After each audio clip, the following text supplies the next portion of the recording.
Squire, attend me. Ready, sir. Hey, give me that! I feel itchy! For house free! Oblivion!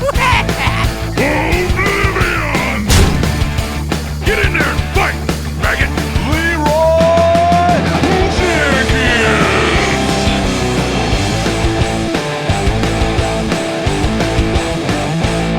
Hello.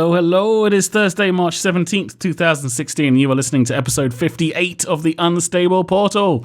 I'm Max Totally Futile Burrs, and I'm joined by Martin Dustis Walters, and we welcome back Joe Kernan Marsh. How you guys doing? Hey. We missed you last week, back. Joe. Like I've been on a big hiatus. We missed you last week. We had a good time. Jack was awesome, but we missed you. You weren't here. Sadly, the greatest internet in the world was not performing. The one day that it goes down. Joe was actually So annoyed. Joe was just listening to the podcast, but he was there, kept on trying to join in, and then remembered that he's not actually in the call. He's like, oh. I want to ask him questions. Yeah. We'll have to get him back again. Yeah, come back. Just have a bit of Jack and Joe time. Yeah. My own podcast with him this time. Okay. This time we're better with blackjack and hookers. I've just been trying to faff with my pop filter while the intro was playing, so I suddenly realised it wasn't in place, and I can't get it in place, so to hell with it. To hell with it. Oh my god, Living you're on the popping all edge. over the place, Max. I know. Get it together. This is going to be crazy, so I apologise for all the plosives getting through and ruining people's ears. Oh, saying plosives doesn't help. Funny. So, a lot has happened since last week. It's been another slow news week. It's been a pretty interesting week. I know, Martin, you didn't tune in to the announcement on Friday. Because I was at work, working my 15-hour shift like I'm working my 15-hour shift tomorrow. Woe is me. Enjoy that. Yeah. Thanks. Joe, did you watch it? Were you able to actually watch the thing live, or did you actually watch it at any point? No, I was on the bus coming back from work. Oh God, you people and And your my internet was jobs. sucking. And by the time, like half my journey has no 4G, and then the other half does. And by the time I got to the 4G half of the journey, it was right at the very end. Oh. Was it good, Max? You watched it. Was it like a good show? Was it similar to the TGT one? This one was a little bit different. It was Ben Brode and Young Woo giving the presentation together, whereas last time it was I forgot what his name is now. His name Mike something? I can't remember. No, I can't remember, but it was They're always Mike. It's always Mike. It's always Mike. Yeah. No, Jeff Kaplan's the head of Overwatch. I forgot what the guy is, but yeah, he's the Jeff Kaplan equivalent for Hearthstone. That's Just remember that one. Pull that one out. I think he was StarCraft and now Heroes of the Storm. I think. Yeah, that's right. But We know the names of the lead person on every single Blizzard game except for Hearthstone. And Diablo. Don't There's forget something Diablo. wrong there. No idea about Diablo. Okay, well I'm done. not very good with names anyway, in general. Well done. But anyway, so Ben Brode and Young Woo came out and did it together, and it was fun. It was a little bit awkward, as people that aren't often presenting things can be, but I think they did quite well, considering it's not really what they do. I guess Ben Brode's had a little bit of practice recently with some of the videos that he's been putting out on YouTube. Yeah. And Young Woo does do a bit of streaming and stuff like that, but it's very different, I think, obviously in front of a live load of people and the millions around the world. It's also like even like us doing our live podcast to like the 10 people that watched it live when we did the Game Genie, like even that felt a little bit different and a little bit weird. So I can imagine that it is a bit of an adjustment. I love. Yes, that is the exact comparison. We're very similar. I mean, I imagine I do feel that exactly the same scale. Yeah, the same amount of pressure when there's like 200,000 people in. I wasn't talking about pressure. I was just talking about the different mediums. I'll just come out there and go, Bush, oh gods. No, you come out and put a pink wig on. You talked about this on Reddit yesterday, all of you, because you discovered it, because we weren't very good at covering it up, so don't even know why I'm here. I don't think they were trying to cover it up. I'll be honest. With their giant poster. Yeah, with a painting giant or whatever. poster on the side of the wall. Yeah. But anyway, Italian site had all the leaked stuff correct as well. Everyone's like, not sure. Yeah, they got it all correct. All the leaks and all the people making assumptions were all correct this time. Yeah. They did. Figured out. It was very interesting. All right, well, before we get to all the fun stuff, what Hearthstone have you guys been playing this week? Played Raptor Rogue because I had some quests to do, and I didn't really feel like playing Oil. And the Raptor Rogue's pretty good. And then I played another version of Tempo Mage that has like a clockwork. Oh, Tempo Mage. I'd quite like to play that. Bringing back Tempo again. It has clockwork gnome, or is that right? Yeah, I used to play one that had one of them in. Yeah, one of them, and then 2 mechanical yetis and Toshli. So it just has a few of the spare parts just to run with Antonidas and your Flame Waker. Just to give them one last run through before they disappear. Oh, and it has Auctioneer as well. Just one. Oh, okay, just for a little bit of miracle card draw. Just for late game on the off cycling, chance. really. Yeah. Because you don't have your Antonidas, but you've got a bunch of these spare parts. And he's sitting at the bottom of your deck. You're getting all the spare parts, but you're not playing Antonidas? No, you are. But I'm saying he's in the bottom of your deck. Oh, right. Okay. I mean, so like you can fish for him with Auctioneer then. But then you've used all your cheap spells to fish for him, and you haven't got any cheap spells left to use with him. Well, you only need like 1 to 2 with him for him to be effective. Yeah, I suppose and that is not true. having him, not having him definitely doesn't help. Yeah. So it's a good cycle. I had good fun with that. I mean, I like Tempo Mage anyway. You do. Yeah, just another variation. But, I've been playing a bit of Tempo Mage this week. We've still been using that same list. I have a confession to make. I kind of topped out at rank 12 and then kind of lost my climbing. It was like, 3 days. I know, it was 3 days fast. It's like, it got to, I was like, I've been playing lots of Ori in the Blind Forest. Oh, look at all this cool stuff that I can't do yet. Oh, another Yeti. Boo. Another Yeti? Another Shredder, I mean. I got to rank that. I definitely want to. I'm going to get to rank 5. Get to rank 5. That's my goal. New goal. All right, 10. All right, 11. All right, logging in tomorrow is my new goal. Logging in the rest of the month, whatever. Where should you have been by the end of this I should be week? now somewhere on my perilous journey between 10 and 5. Oh, okay. So you're a little bit behind. Yeah. Yeah. Well, what have you been playing? Bit of Tempo Mage? What else? Yeah, it's for the Tempo Mage, bit of Freeze Mage. I was playing the 2 decks that we were talking about with Jackie last week as well. Played some Egg Druid. I don't think that's kind of the things that I don't feel like settling down with one deck, and then you're never as consistent if you don't settle down with one deck. I was keeping track as well some days, like days where I was playing for a long time, and I never really thought about it. Like when Joe was saying, like, play 10 games a day. And you say, play 10 games a game. It's like, that's easy. I'll just chuck in 10 games. And you're like, wow, when the games take 10 to 15 minutes, that is 2.5 hours every day. That's actually quite a lot of time. And it just sounds like a small amount. You're like, yeah, I'm sure I'll probably play about 10 games anyway every day. And then you're like, oh no, I play like 3 or 4. Well, yeah, and also, Martin, with the kind of decks that you like to play, like especially Freeze Mage and stuff, like those 3 or 4 decks could take you up to an hour. Well, yeah, exactly. 3 or 4 that's the games, thing as well.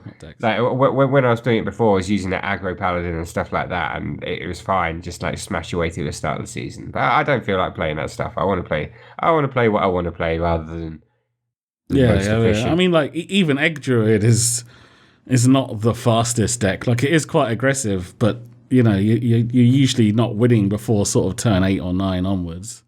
Actually, Jackie had put in some Sea Giants and stuff into that deck I saw when I was watching him stream in the week. I should try his new version and see how much Sea Giants helped it out, or given it the egg druid. Yeah, well, I think flood decks can always benefit from Sea Giants. It is probably a pretty good thing to stick in there. Yeah, 8 on turn 4 is good. Who knew? Amazing. Handlock, new technology. I think Handlock's pretty happy with 8 on turn 4. Yeah, greedy though. Greedy. They are greedy. Very greedy. I suppose they also don't play any minions before they're 8-8 on turn 4. So they're playing an 8-8 when they've already made themselves be a little bit behind. So it's a bit more of a comeback mechanic as opposed to just like going, look at my board full of minions and now there's an 8-8 as well. Oh, I don't care about talking about handlock. We did that last week. Come on, I want to talk about the new stuff. My All God. Right. Well, this week... The suspense. Stop teasing everyone. Everyone's sitting there going, yes, very good. Everyone play Tempo Mage again. We want to hear about the new stuff. All right, about Martin. what you're doing. All right. This week I played some Druid as well. Don't forget the reviews, though. Don't forget the reviews. If you didn't just talk over me, If I didn't just talk over you, this wouldn't be the Unstable Portal. I don't think any of us are ever allowed to even try and be funny, Joe. I think we just have to deal with it. The problem is, if you're trying to be funny... Oh, sorry, Joe. I didn't mean to talk over you. I only do that to Max. Sorry, Joe. Say, what were you saying? We pick up the funny scraps. Well, Where we can. Well, Joe, your microphone only allows you one joke, so you are limited. The problem is, if there's something funny that could have just been thought of, I just have already thought about it 5 seconds quicker than you, Max. That's the problem. Oh God! See, we recorded something for the YouTube channel the other day when I referred to Martin as the funny one. He said he didn't like being called the funny one, but now we're back on the podcast. He's all Barry Big Balls. Well, it's like I've thought of all the jokes. Don't worry, boys. I've got this. I've got every single joke that anyone could ever think of ever. It's done. Well, I don't like being referred to the funny one because one, it pigeonholes me. I'm also the handsome one. But two, I don't like to be people get then they're like, oh, if they go, oh, he's the funny one, make me laugh. It's like I don't want that kind of pressure. That's your job. Yeah, I know. And apparently, via the reviews saying that it is hilarious. So. I'll take some. Well, what do you want them to say? Like, oh, you're not very funny. You're not very funny. Is that going to make I you listen to you for the sympathy. Sympathy laughs. That's what you get. Yeah, be funny. You know, the funny thing is, I knew you were going to bring that up as well, Max. And I actually, when I was out, I was thinking, I bet Max says that today. Oh, really? I thought of something really funny, as a comeback, and I've completely forgotten what it was, but it was gold. I was like, I hope he does say that. And when you did, I was like, he said it. I was like, what the hell was it? I can't remember. Notepad, people. Yes, notepads are good. But yeah, as I was about to say, well, I also played some Egg Druid this week. I found it was better than playing Freeze Mage at the bottom of the ladder, because playing Freeze Mage at the bottom of the ladder is actually not very good at this point in the season. I don't know. It can be okay, but yeah. It's more you kind of just sort of go up against these random decks that do these really random things. And yeah. Freeze Mage is very much a deck about planning multiple turns ahead and sort of figuring it out, using your life as a resource. And like when they suddenly drop things like a raid leader on like turn 4, you're like, oh, I did not expect that to happen. It's like, kind of like causes a problem. I'll ping that down over 2 turns and not worry about it. Yeah. Whatever. But yeah. So yeah. What was I going to say?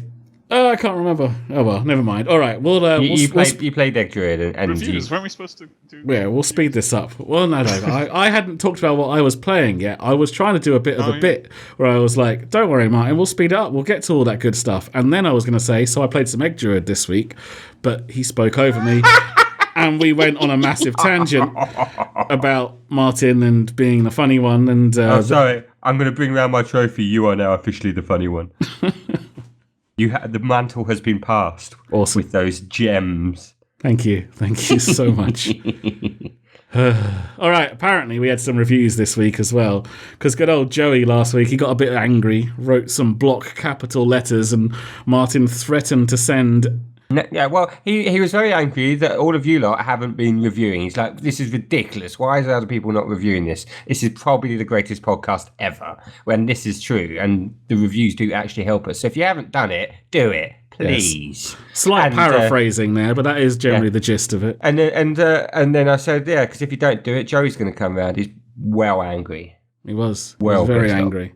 And so we've definitely had one review this week, possibly two. We're not sure if this other one has actually been read out before or not. It's really hard to tell on iTunes just exactly when a review has It's really come hard in. to tell on iTunes because none of us have iTunes. Yes. So we have to go through third-party software to try and find out. Yeah, that's true. And it doesn't necessarily tell us when they were posted. So if one of these was posted earlier, then we apologize for double reading it out. But the first one is Amazing Podcast from America from The Battle Koala.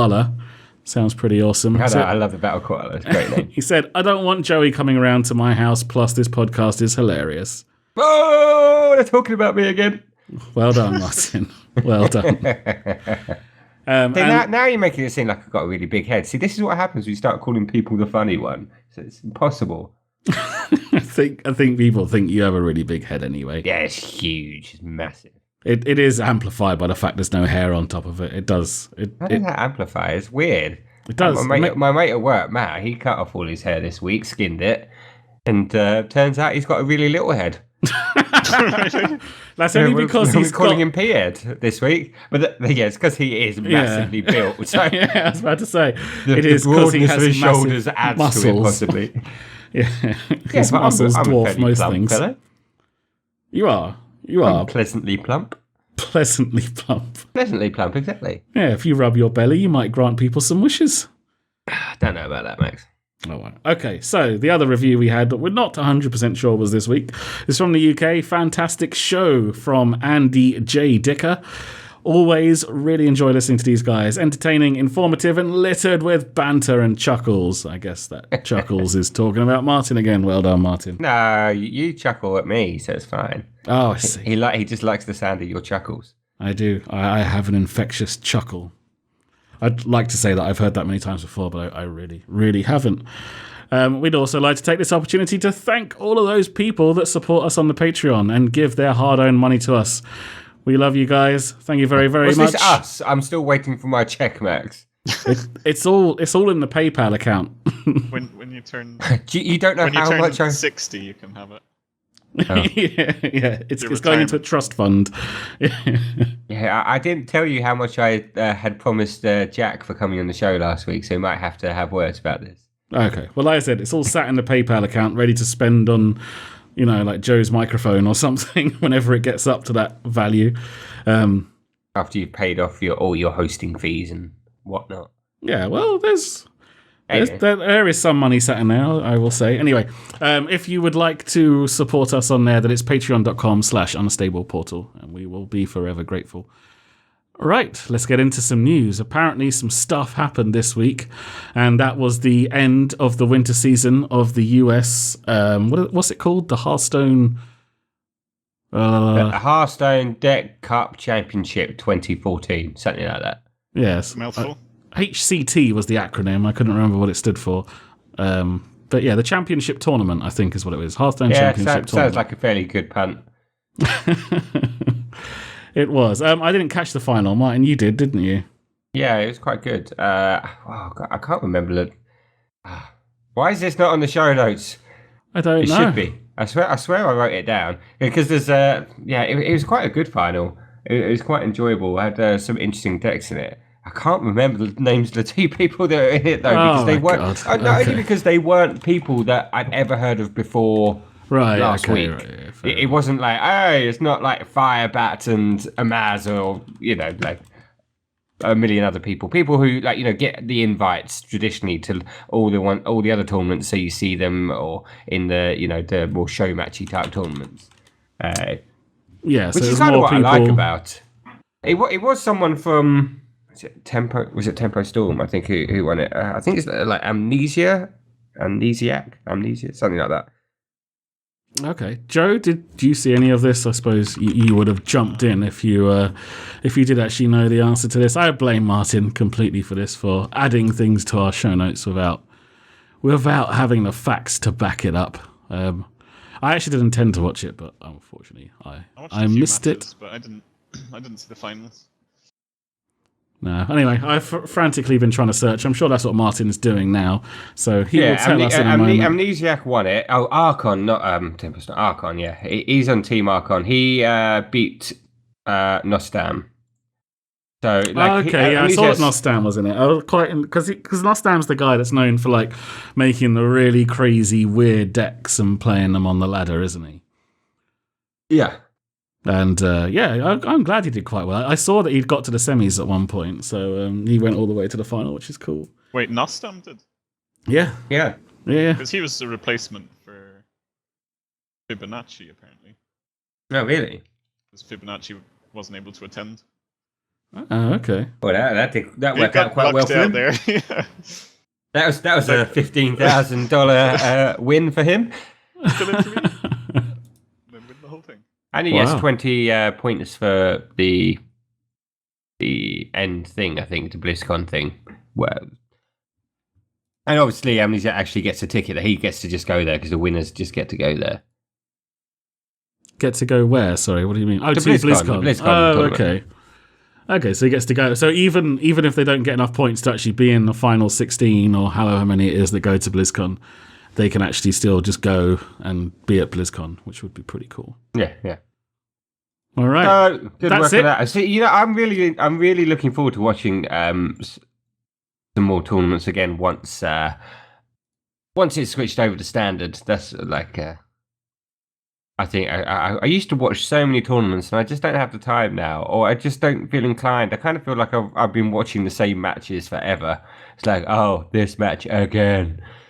Well, even if standard wasn't coming in, like new cards would also do something to stop that as well.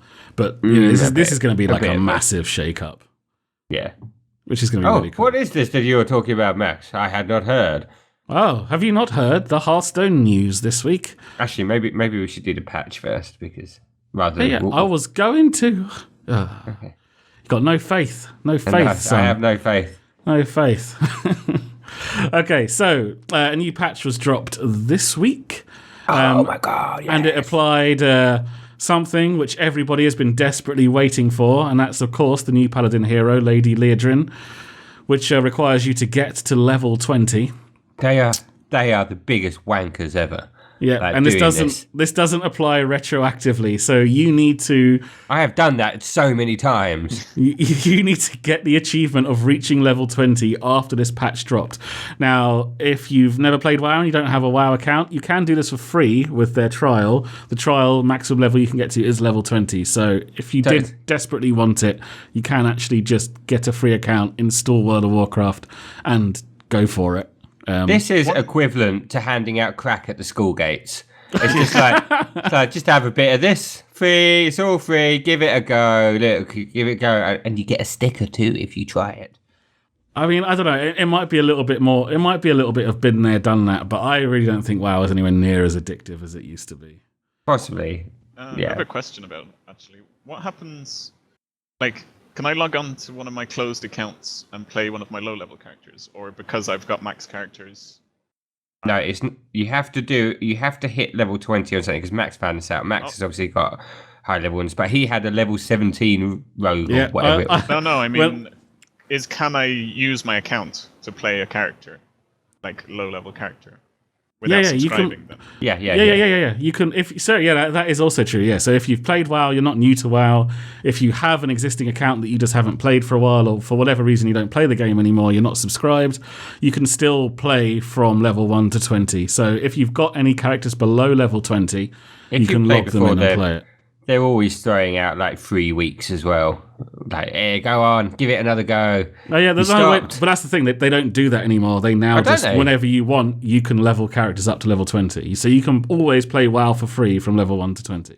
Okay, I see. Now I have to look through like 50 servers to see where my level 19s are, I guess. Yeah, that's pretty much what I did. I had a level 17 rogue that I found. As soon as I realised that I had to level a new character, I was sitting there umming and ahhing about starting a brand new one, and I was like, oh, hang on a minute. Like, I'm pretty sure I must have a character like between 10 and 20 somewhere.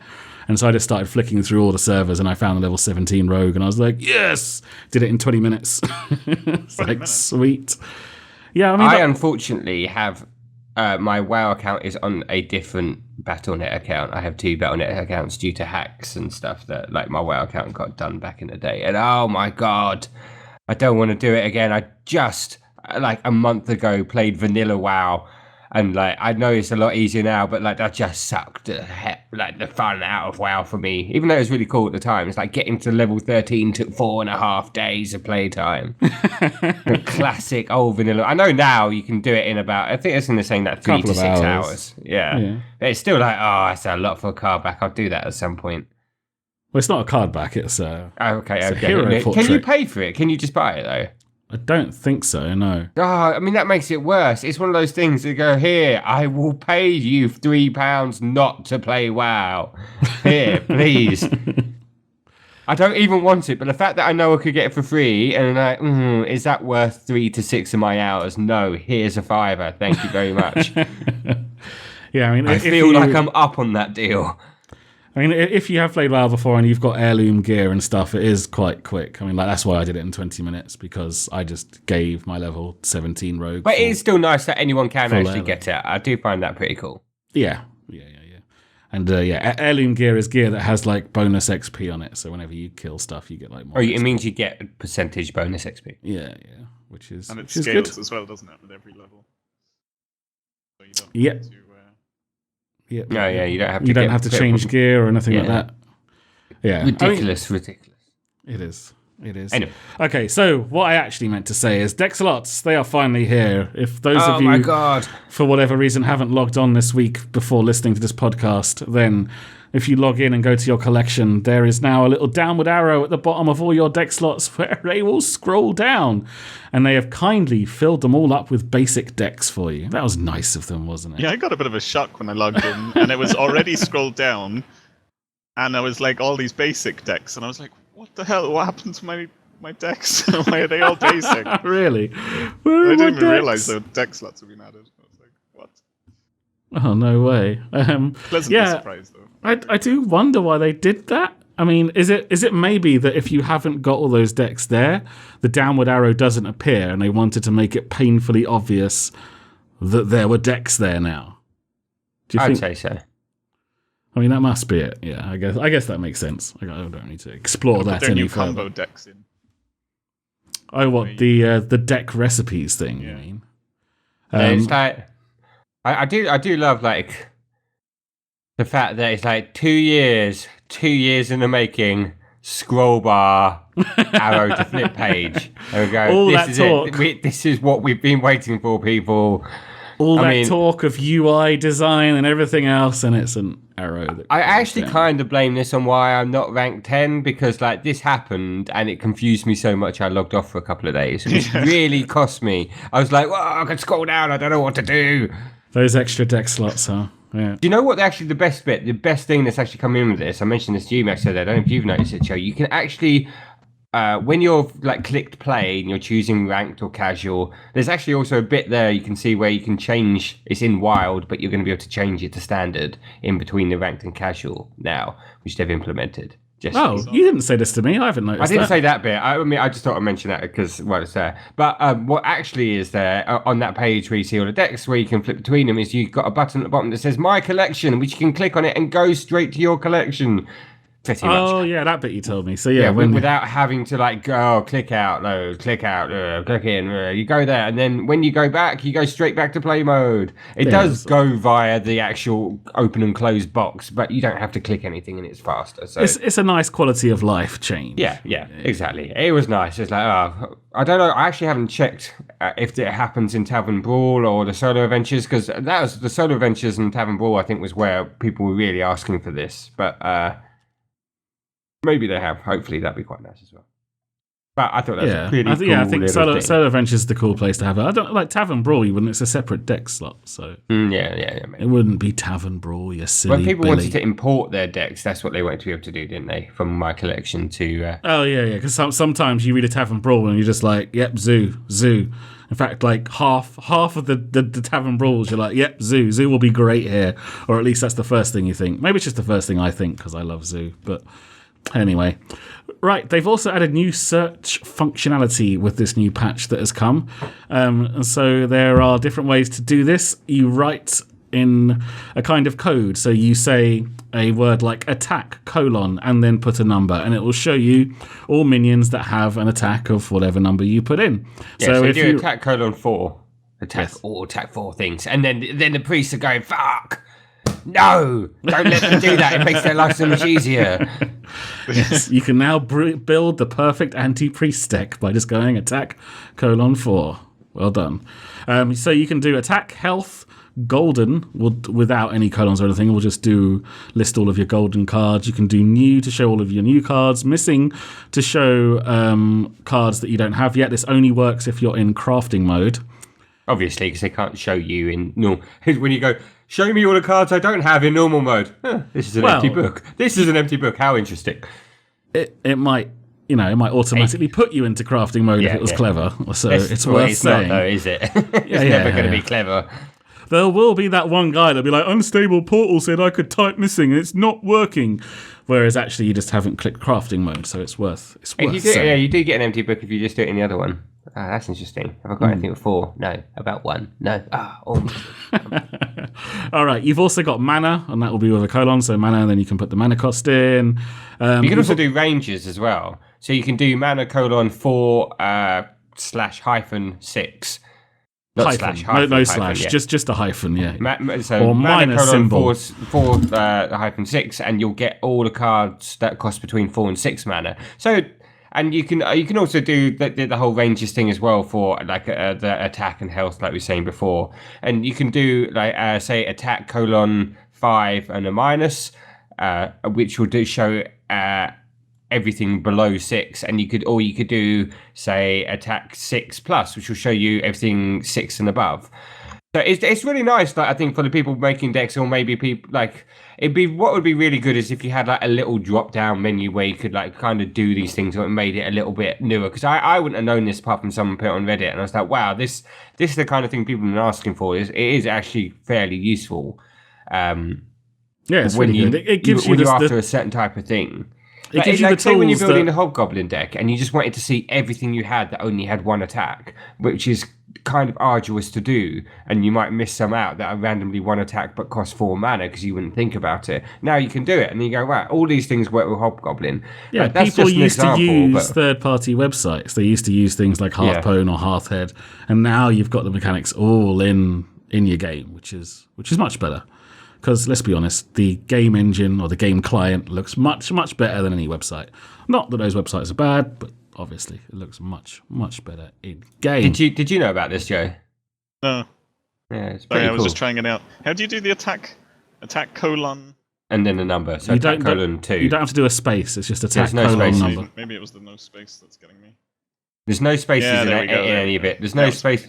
Anything we said, there's no spaces in there. It's all straight through. I checked my missing as well, and Are you missing? kind of a bit surprised that missing quite a few cards still. You dusted a thing that's not good. Oh, okay, that's why. Mostly legendaries, I guess. Yeah. They are the nice expensive ones that you're not going to want to make, and you're not going to pick them out of packs, like especially if they're not good cards. So I guess they're the ones that you're going to be missing. Right, Martin, was there something else? 3.5 pages are missing of like just the commons. Not commons, neutrals. Yeah. Well, I can't load mine up and check because you'll start hearing Hearthstone music over the podcast. Because I like the gold finder though, because like I disenchant all my golds, so it's kind of handy just to be able to. Yeah, people have been asking like that for a while. Yeah, it's really annoying because the only way that you used to be able to do it is going into the crafting screen and then do ticking show golds only. But because you're on the crafting, it's just like show gold cards. But because you're on the crafting screen, it shows you everything, so you have to keep flicking through it. So this was so much better, so much better. All right, let's get into the big news. You didn't mention the recipe thing. What about the recipe? Yeah, there's recipes and stuff though, isn't there? You mean you got the new thing where the deck recipes. I think that's kind of nice for like new players. We did briefly mention it last week on the show. Yeah, we talked about it with Jack. One of the things that is really bad about it though, I saw the guys from the Innkeep. What was it? that other podcast whose name that escapes me for a minute. I can't remember. All names ever. Yeah, all names ever. Something about Innkeeper. I can't remember. Legend of the Oh, the Innkeeper. Legend of Innkeeper. Yeah, I was thinking the Golden Innkeeper, and then it's like, no, I'm crossing two things over. Oh, we should change the name of our podcast to the Golden Innkeeper. That's what we should do. Angry of the anger of the legendary Innkeeper top deck Portal. Met portal, whatever. Anyway, the because they were complaining, or the guys saying, when you play that game, I know you've actually played it with them on stream before, Max. Where you autofill. You do the whole. You choose a character, and you just do the autofill function, which like fills your deck out with like cards that the game just chooses for you, trying to build its own deck. But I think they're saying doesn't exist anymore because you have these deck recipes. Yeah, because you do the deck recipe, and if it tells you how many cards you're missing, and if you're missing any of the cards, then you will then it will suggest a replacement for you to use. Wait, there's no random anymore?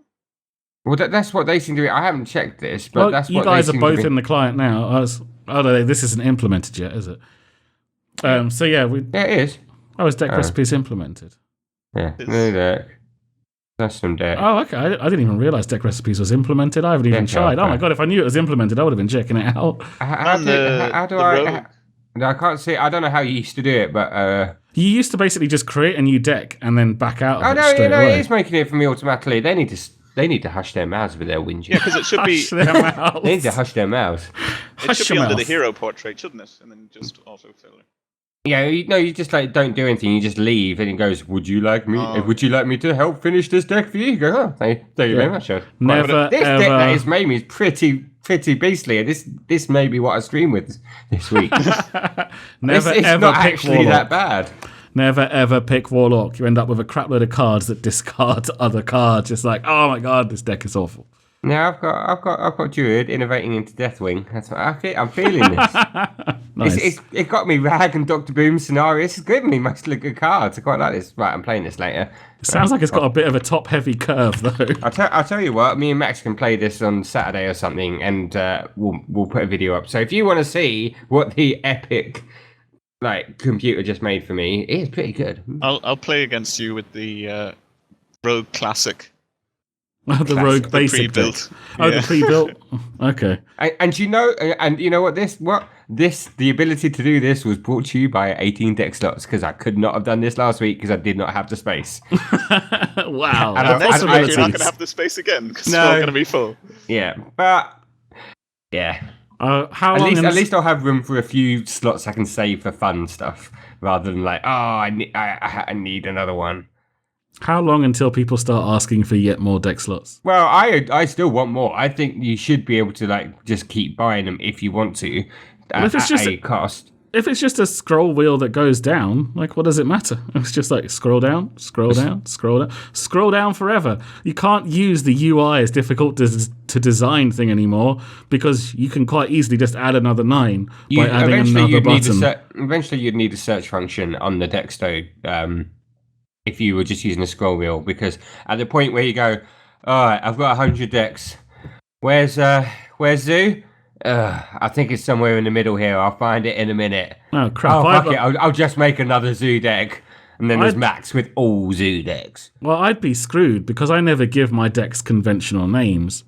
I always call them something stupid. What did I call? Yeah, my Tempo Mage was called Temping or something. Mage Temping or Temporary Job Mage or something ridiculously stupid like that. I would never be able to find my ducks. You're not the funny one. It would be funny if I could remember what it was called. It would be. The rogue decks are pretty good. I was just looking through them, the pre-made ones. The classic rogue is some sort of aggro deck, but it looks pretty well put together. I'll tell you what. Maybe I'm going to duel Kernan. Why am I calling you Kernan for the first time ever? Joe, I'm gonna duel Joe at the weekend. It's on. Deathwing Druid versus aggro rogue. The miracle one is perfect. It's got 1 sprint, 1 auctioneer, which is a little bit incredibly odd. Why would you have sprint? People have run it like that, but it's just a tiny bit unusual. But the rest of the deck is absolute standard. Oh, sorry, Malagos Rogue, not Miracle Rogue. Yeah. Speaking of standard, Yeah, Joe's segue Yeah. like a beast. All right, so of course the big news this week was that a new expansion has been announced. It's going to be Whispers of the Old Gods. I'm so excited. It is. You know, I'm so excited. It has the best card back ever. Yeah, if you pre-order, once again, if you pre-order the, is it 50 packs again you're getting? Yeah. If you pre-order, you get 50 packs. It's for a reduced cost. It's less than 50 packs would normally cost you. Yeah, and if you live in the US, do Amazon coins. I don't live in the US. I don't care about all that. But people who do live in the US, you can go get even cheaper stuff, whatever. Yeah. The rich get richer. And you get your cool sort of cartoon eye card back thing, which does look really, really cool. It's got the eyeball. But I haven't seen it, Joe. Like the middle bit, like the Hearthstone logo in the middle, is like an eyeball. It's like kind of like a red eyeball. That's how it's made to look. You know, the way the swirl goes with the circle in the middle. But it keeps looking around. It keeps moving. It's so awesome. I thought there was another card back for some reason. I love it. I'm gonna buy it, and then I'm not even gonna open the 50 packs. I don't need your cards. I've got the card back. That's what I came for. Just want the card back. Well, the big news that comes with this expansion is I think everybody's going to get 3 packs for free, which is awesome. They did that in GVG, I feel. Okay, I missed out on that. They didn't do it with TGT. Yeah, no, they didn't, and I'm pretty sure everyone kicked off about it. They're like, "Oh, why aren't we getting free card? But we got them last time." And then was like, "Well, yeah, but." Like, they don't have to. That was just kind of a nice thing. Go, yeah, it's completely unreasonable that they don't give me more free things. And they're like, oh, well, like this time they probably still would have kicked off and go, they're giving you a legendary for free. No, not good enough. Car packs or I go home. But then they don't go home and they don't get their card back. So they continue to play. I won't go home, but it was worth a shot. Entitled bastards, the lot of them. Right, so yeah, you're going to get 3 cards for packs for free, and not only that, you're guaranteed to get 1 legendary in the first one you open, and 2... Oh, they don't just give it to you. It's got to be in when you open. I think so, yeah. Hang on. I held it back because I was like, hold on, I'm going to be one of those entitled people, but Joe couldn't help it. Like, what? It's like, what? The Cthulhu or Cthulhu that we're all getting is taking up a card slot in one of my packs. Want him. do I still get my rare, or does that take that away as well? Am I just going to get commons with it? This is unbelievable. Blizzard just screwing me to the wall. Strongly worded letter. Hang on, I'm really worried I've misunderstood it now as well, because to be perfectly honest, Max, I don't think it really matters. Like we were all getting. It'll just be in your collection on the day. Oh no, I know you guys are just name, just joking. Please. Yeah, I did want to go into this as well because we all called him Cthulhu like back in the day, but it is right. It is based on it is a takeoff of Cthulhu, and it should be pronounced Cthulhu. And I knew this back in the day as well. It's definitely Thun though, Cthulhu. I'm not going Cthulhu. There's no Toon on it. But also, it was something I read about it. Some of the lore is meant to be. No one can say it right. It doesn't matter how you say it, because no one can say it right because their names are so hard the human tongue cannot master it, or something like that. See that? I'm bringing the lore this week, Max. Wow, I've not heard that before, especially considering Yogg Saron is pretty fucking easy to say. Oh well, they just eased it down for you. But it's maybe it's just this guy, but I don't know. But that was something that I read this week. Also, Sophia, when she was looking at my phone, and you'd put I was looking at Twitter, and there's something on there about Cthulhu or Cthulhu, whatever. Cthulhu. And she basically looked at it and went, "Who's Cthulhu? Cthulhu? Who's Cthulhu?" I was like, "I'm going with that now." The child has read it that way. That is clearly how it should be read. Not overthinking it. Okay, great. We'll go with, was that Sophia, was it then? Yeah, Sophia. Sophia's got this, the one that can read. Yeah, that makes sense. Yeah. All right, we'll go with Sophia's pronunciation. That's definitely the way to go. So yeah, pronunciation, Max, pronunciation. Pronunciation is perfectly exceptional. It sounds even stupider the second time. Anyway, damn it, you've derailed me so hard. I forgot what I was going to say. Right, so you're going to get... We all get one. You're gonna get a Seathun, a Ketun, an old god with a shitload of eyeballs. Everyone's gonna get one of him, and I think you're gonna get guaranteed to get 2 followers for him as well. So 2 cards that buff him in some way. So should probably explain a little bit about how this works, just in case you've been living under a rock, or this is the first podcast you've listened to since the announcement. In which considering case, this is a week after the announcement, then you are very loyal to us. Thank you. Yeah, we love you. Anyway, so Ketun is a 10 mana 6/6 legendary, of course. Neutral, everybody gets him. Battle cry, deal damage equal to this minion's attack, randomly split among all enemies. For 10 mana, seems a little bit crap for a 6/6 that does 6 damage to enemy board. Not, to be honest, not completely terrible, but a little bit overcosted. Let's be honest. What would you pay for that card? Just that base card? 8? 8, yeah. 8? I think 8 mana would be 8 good. would be squeezing it 7, That feels maybe. a bit strong, doesn't Yeah. it? 8, 7, 8. I don't know. Basically talking about 6 random damage and a 6/6 for 8. All right, When if you it think was about 7 what mana, Ragnaros does, like that's an 8/8 and 8 random damage. So I think yeah, but 7 it's maybe. 8. It's 8 individual damage. Yeah, Yeah, I mean, like 7 that does make a difference. Yeah, at yeah. 7 mana. Is it better than Doctor Boom? Yes, I suppose so. Then it's because probably it overpowered. kind of does what Doctor Boom does. Yeah, But Avenging Wrath is 6 mana for 8 damage. Yeah, but you're getting a body, which is massive out of it. Yeah, I know, but that's what I mean. Yeah. But You're getting a 6/6 so plus 8. Avenging Wrath. I think if that was all the card did, 8 mana would be Fair. fine. Maybe 9. I don't know, but it's 10 max. There are very few, if But it any, is playable 10. 10 drops in this game. The Varian, which was the only one that we've ever thought might be really playable, was not. Well, True. he's playable. Well, okay, but you know what I mean. Like he's not mega powerful, mega awesome. Yeah, he seemed like he'd be ridiculous. he seemed ridiculous. But then it turned out that like he's think- only ever going to be used in a control matchup, and in a control matchup, Yeah. you don't really want somebody drawing 3 of your cards and playing them out to just die to their AOE. Anyway, getting off That's topic. because the game. I think that's just because Warrior turned into Fatigue Warrior. Like, if the other cards that were brought out during that expansion had made it more mid-rangey Warrior rather than Fatigue Warrior, then I think he would have. Yeah, mid-range ended up warrior being would love used it. a lot more. Yeah, Yeah, it's yeah. just the way the game went. I think he'll It's come true, back. and He he's still might- he in. might He's get still played in. He out. might come back. There might be mid-range warrior in standard. You never know. It could happen. So anyway, back to Katoon. So 10 mana 6/6 battle cry, deal damage equal to this minion's attack, randomly split among all enemies. Now he has followers, and his followers have ways to buff him. It doesn't matter. He doesn't have to be in your hand. He can be buried in your deck somewhere. These things will still buff him. They will give him. I think everything that we've been revealed so far buffs both his attack and his health. And what Ben Brode said on the announcement, he said during playtesting, it wasn't crazy.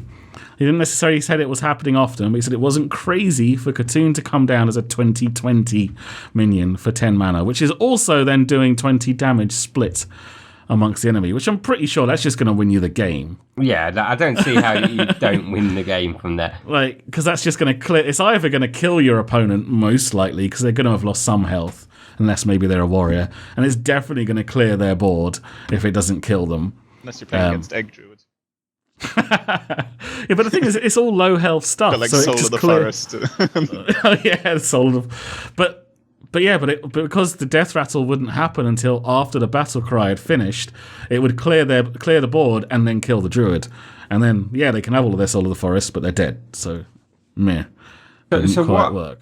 What I'm hallucinating is is BGH not going to get nerfed now because of this? I'd love it if BGH still got nerfed. I know we talked about this the other week because this is the kind of thing we go, well, you can't nerf BGH because of this. You go, no, you can leave BGH fine. It's like all this will do, it will force people to start playing the spot removal that every class has but doesn't want to because it costs too much mana. Your assassinates and naturalize, or that's obviously cheap but a massive drawback. That kind of thing. What Everyone's does Druid got it. have actually that doesn't have that drawback? Does Druid have spot removal that doesn't? Oh, that is spot removal. It just has a Mulch. massive drawback. Mulch, yeah, got mulch.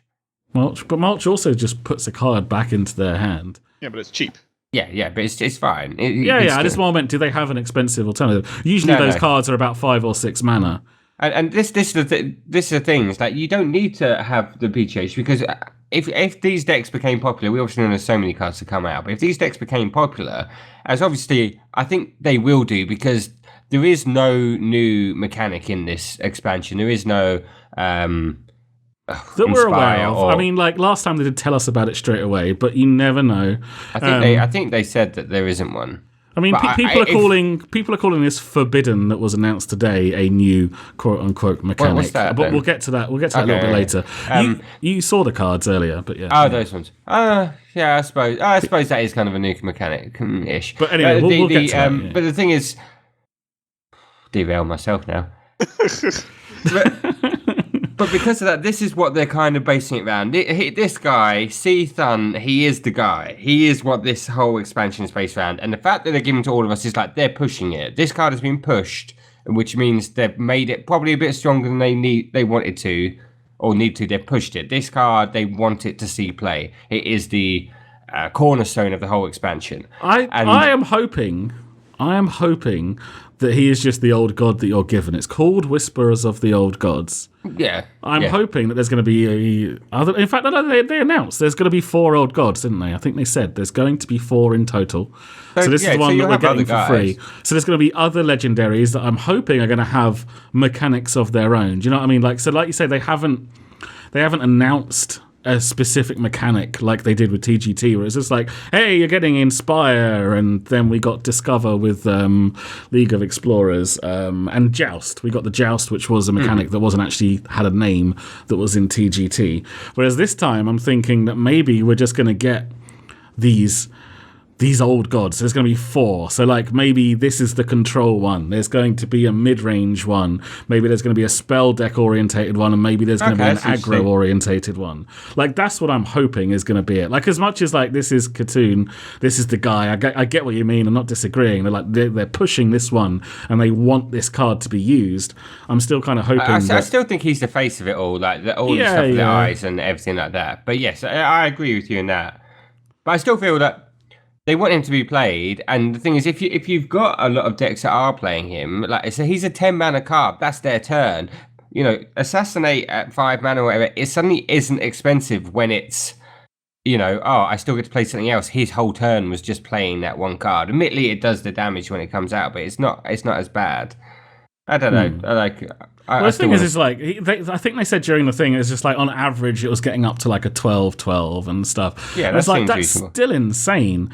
That's playing Deathwing, not losing your entire hand, and doing 12 damage to their side of the board. Yeah, which is exactly infinitely better. Infinitely better than what Deathwing does, which is destroy everything on the board. So, like, whereas this just probably destroys their side of the board and you keep your hand. Yeah, I mean, CT Hun, I think he's going to be a pretty good card. What? That's I'm just reading a CT Hun. I deleted the. H-U-N. You don't know how to pronounce it. Cutten. I've decided. Screw naming conventions. I'm going to just call him whatever I feel like. Why don't you call him Eyebally God Guy?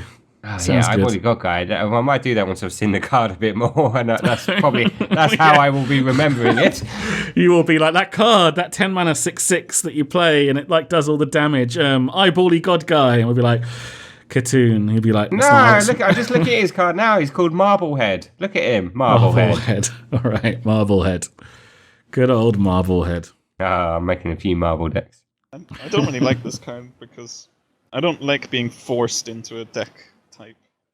Like, and it's 17 cards taken out of the expansion that maybe might be fun to play for a day or two, but needs to always be in the same deck. Kind of. I guess it's fine as long as they don't do too much more than that in the expansion, but it is interesting. You're right, because we should talk about the other cards, or a couple of them. Like, say, the Beckoner of Evil, which is a 2 mana 2/3 normal stats. Battle Cry, give your CT Hun +2/+2 wherever it is. So if it's in your deck, in your hand, on the board, wherever it is, your C Thun will get +2/+2 when you play this guy. And there's a number of these cards. There's a few others that will basically buff him up. So he will buff him up wherever he is, so that when you play him, or if you've already played him, obviously preferably you want it before playing because you get the extra damage when he comes into play, he will do be bigger and better and the greatest ever. So the longer you can put it off, and the more of these cards can play. But this, like, what Joe's saying is that this deck's half built itself, because like you've got cards that we've seen 2 mana, the 2/3, and there's a 3 mana 3/4. And there's a 4 mana as well. So like you've got your 2-drop, you've got your 3-drop. These are all commons as well. And then you've got your 4-drop.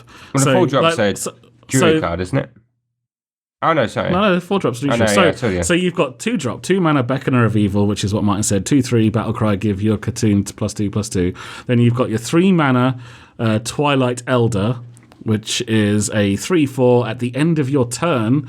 Give your Seathun +1/+1, wherever it is. So if he sticks to the board for any length of time, he's going to keep buffing up your Seathun. You're going to definitely get 1/1/1 off, because it's the end of your turn. It's not the start of your turn. And then you've got your 4 mana, which is actually a pretty decent card anyway. It's a 4 mana 4/2 with Divine Shield, and then Battle Cry, give your Seathun +2/+2 wherever it is. Okay, so the first two are like standard rates for the card. What do you think of this one, Joe? The 4 mana 4/2. Does it see play at the minute outside of a Marblehead deck? Outside of a what? Marblehead. Oh, Marblehead. Catan. Yeah, that's the guy. Okay. Yeah, it's started fine. Warsong Commander is the same, but with charge for 6 mana, 4/2. So, like, I wouldn't. It wouldn't be played outside of his deck, no. But it's not. I reckon on an empty board it's still fairly nice. I mean, it depends how strong other 4-drops are, I suppose. Yeah, I mean, at the moment, a 1-drop to kill it. True. So it's not really like value-wise very good, but it's not awful either. So it'll be fine in his deck, but yeah, I wouldn't play this outside of his deck. But you look at these. I mean, you're obviously going to be like mulliganing hard for your Beckoning of Evil to drop on 2. That's immediately made your CT Hunter 8/8.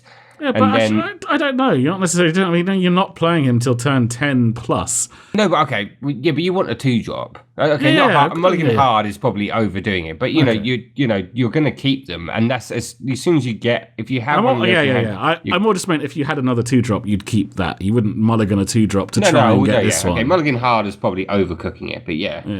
Okay. And obviously, the Twilight Elder, if it like sticks around, is +1/+1 every turn.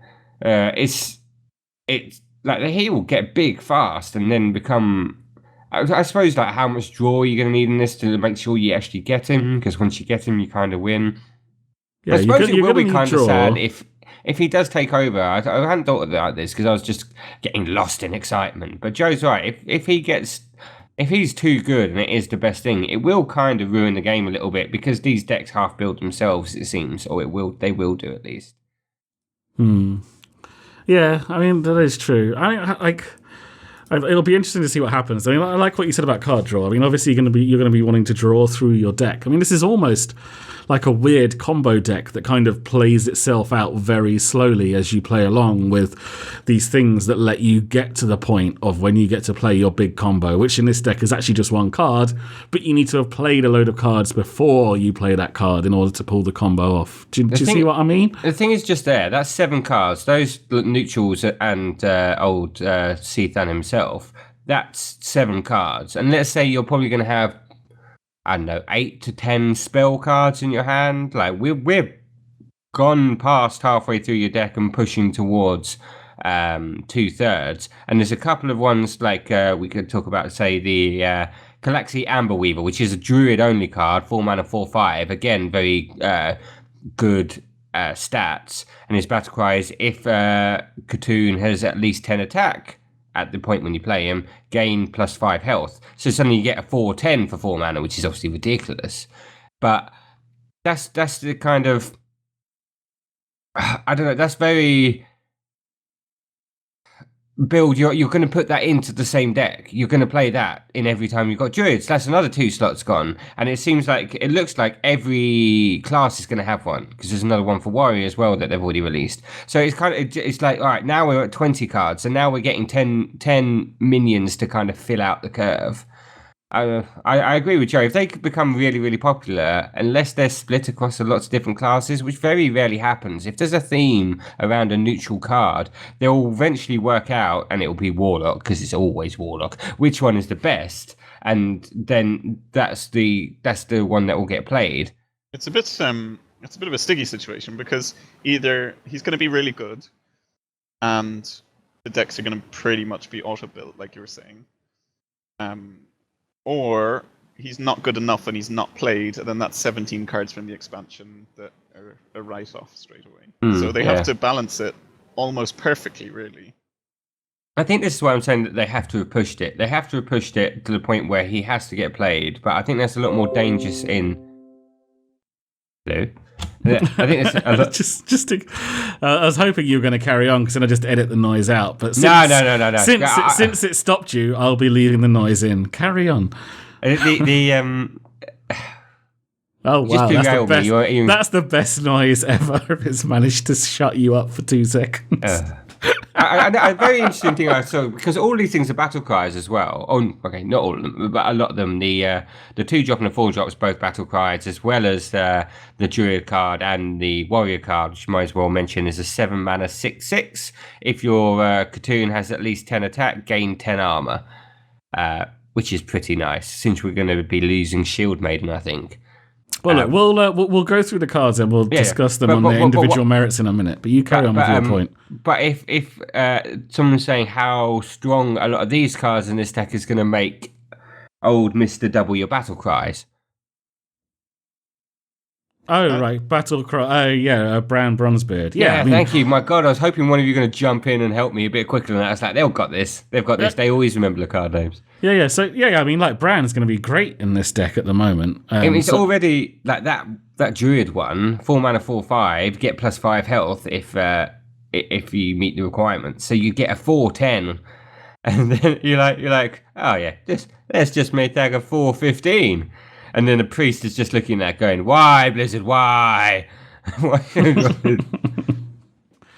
Yeah. I mean, that would be incredibly strong. But you're talking about niche situations, and if everyone's going to be running their spot removal or people are going to be running their silences to deal with that kind of stuff, like there's going to be ways to play around it. Yeah. Before they can play Catan. Just play aggro and kill them before they can play it. I mean, this is why I'm hoping that there's going to be these 4 old gods and these Joe's 4 old answer to everything. Yes, I will play aggro. Go. What are you going to do about this horrible threat? I'm going to play Face Hunter. I'm just going to kill them really quickly. I mean, I'm going to win the game on turn 3. Boosh. I am hoping that there is going to be an aggro old god, and there will be an aggro deck that's based around having I don't know whatever mechanics that old god does, and that would be interesting. The more that like Joe's point comes in, it's like this is fine for doing this. I want them to be other old gods. I don't want them to be. I suppose I don't want them to have other cards filling in like Khatoon has. Like I'm quite happy like there's each old god kind of fills more of a niche role in a certain archetype, but like hey this has if you play this if you play this 2-drop, give the aggro old god Wind Fury when you play him, and then give this guy work. Charge and that kind of thing. Mine. You can't do that in an aggro deck because an aggro deck is never going to draw its entire deck, and you can't build a deck based around a card. You're going to draw one in 3 games. Though, because you could do things to it to make it. The parrot that draws like a pirate, and you could do the same thing with this, that it draws like Catan or whatever the other old god is. It puts it into your hand. Yeah, okay. It could be weird mechanics. I agree with Joe that I don't want more. I don't want basically how many cards are we talking about here? Let's say 17. There's 4 plus the whole thing. 17, you're saying? Yeah. So 17 based around him. Yeah. Then what are we going to do that with everyone? And then it's like that's half the expansion. That seems a lot when you're rotating out. That's not something you want to do. Well, you got to remember, like, there's going to be a class card for everybody, so that's going to represent 9 of those 17. Yeah, but it's like they're bringing in a total of however many it was, 150ish cards. Is it only that many? Is it not 200 and something like the last? Well, even if it's 200, like you're still talking about 17 for him, and you've got 3 other ones that all get 17. That's 68. Oh. Finally, knowing my 17 times table by heart comes into play. Yes, for people who don't know, impressive. I work in I tell you what. What's 15 times 17? It's only 255. Get out of town. I know my 35 and 17 times table like you wouldn't believe. I work in a Martin. casino, and that's what I got to know. Well done. Thank you. Finally, a useful time to use that outside of work. Well done. Yeah. Okay. No. I mean, Little is it known that 15 times 35 is 525. Yeah, get your calculators out. Did that straight away on my own. it's pretty well known by anybody else that also has ever dealt roulette in their life. to be fair. True, Right. true. Anyway, back to the point at hand, and I see what you're saying. Like, if that's it, so you're going to have 68 cards plus Out of say 200. That's a quarter of them gone on things that are only getting used in niche decks, not general. Yeah, Martin, you've made your point. You just seem to be struggling. Let me talk. No, I wasn't struggling. Plus 4 more for each of the old gods as well. So that's actually a total of like 72 cards. There's still like another 130 odd that are going to be coming out. Yeah, but There are only 140 in the expansion. Okay, yeah, this is what I mean. I don't know how do we know how many there's going to be? We do, but we haven't written it down because we're pros. Like I haven't seen it anywhere. So No, they did. They don't know. did say. I have seen it about. All right. Can Well, hear everybody typing. somebody look it up. Click, click, click, click, click. Somebody look it up while I continue talking. Anyway, There you go. 134. 134. Okay, wow, that's it. Yeah, That's really low compared to previous expansions. and About the same, especially. isn't it? I think they were all around that. Oh, well, maybe I don't know where I'm getting this 200 number from. Then maybe I'm just going crazy. I think it's pretty unlikely they're going to do the same thing with the other old gods. And that they're only revealing all these now because it was their interesting mechanic for this expansion. Yeah. Okay, yeah, GVG was 120 cards. I don't know where I'm getting these random numbers from. I think I'm just going crazy. But anyway, so Yeah, 130 in the grand tournament as well. So okay, so 72 cards. That's the majority of it. So you're like 2/3 of your expansion almost. yeah, and they're Well, only half getting of your used in those expansion. niche Sorry, decks. it's It close doesn't to seem half, good. but yeah. They can't But do yeah, that. I mean, it'll be They interesting. can't do, they're Blizzard. They can do what they want. They're making me play WoW again. I don't know how they did it with their wizardry. Magic. That's how they did it. But I want to play Magic. we'll have to wait and see how the other old gods work. Then I think Joe is right. I do agree as well that if they do work in a similar way, then we're getting 4 decks out of the expansion. Well, this is fine if you get rid of basically all the Dross cards. If you do that, that's fine. And then let's not have any more Ice Rages, Magma Rages, or whatever coming in. Well, you don't. Yeah, in fact, you don't have to have the crap cards. Maybe that is what they're going to do because you don't have to have Because the crap cards now. are the ones that are just Because maybe. in Arena, in your No, limited they said format. that these cards won't be available in Arena. Oh, okay. So Arena's just going to. Okay, so yeah, they don't have to have any Dross cards. Dross. Why did you say Dross? What a word. Anyway. What a word. I know, tell me about what a word. But yeah, so yeah, you don't have to do that thing where you have bad cards of this expansion, maybe. Maybe. You don't necessarily need them for the limited format. I mean, there is that whole thing of like, well, maybe you need bad cards because you need bad cards just there. the thing is, like if they're not putting these cards into the limited format, into Arena, then you kind of do still need bad cards because, but you don't have to. There's enough bad cards floating about. We'll live. Okay, well, we'll see what happens. We'll wait and see what the other old gods are and how they We'll come function. back next week. We'll stop speculating. Why are we speculating? We've got Hearthstone facts in front of us. Half the podcast speculating. It's not even gonna Because happen. it's Well, the new because they didn't tell expansion. us all the information. Damn you, Blizzard! Why didn't you just tell us everything? Because speculation is the most fun part of a new expansion. Obviously, after playing with the new cards. But like, I love this bit. I love like trying to work out what might be happening and talking about it and getting all excited about it and angry about certain things, even though you've got nothing to substantiate your rage. It's the good shit. All right, let's move on to some of the other cards that we'll be seeing because the time in this podcast is running away from us incredibly quickly. So, Validated Doomsayer. So the whole theme of this expansion is that previous cards that existed are going to get changed or corrupted in some way by the old gods that are infesting the world. And so since the Doomsayer is all like, well, told you so. Like, What is like now? In case you didn't know, he's the 2-mana 0/7. That is at the start of your next turn, destroy everything on the board, all the minions. That's right. And so now he's the validated Doomsayer because the old gods have shown up. It is the apocalypse. Everything that he was believed in is coming true. So now he is a 5-mana 0/7, which reads, at the start of your turn, set this minion's attack to 7. So it turns into a 7/7 and he can't be BGH'd. And he actually gets to attack for once. I want to know what I hope that his attack is. Yeah, because when he dies at the moment, it's, I knew it! I do can't wonder remember. what He his is one of the attack ones that I've sound heard is. of his attack before. He has quite an amusing attack now. I can't think of it off the top of my head. Like if you abusive him or something. Yeah. Oh, I'm not sure I've ever actually heard him attack. The Because you'd have interesting to thing is you get can actually play silenced. him. You can actually play him and his Bezzy mate. His original form, because he was a classic card. Okay, so he's not actually coming out. I wondered if they were turning him into this. That's what I wasn't sure. No. That wasn't very clear. But I suppose, okay, so they're going to keep the Doomsayer, and now they just have validated Doomsayer as well.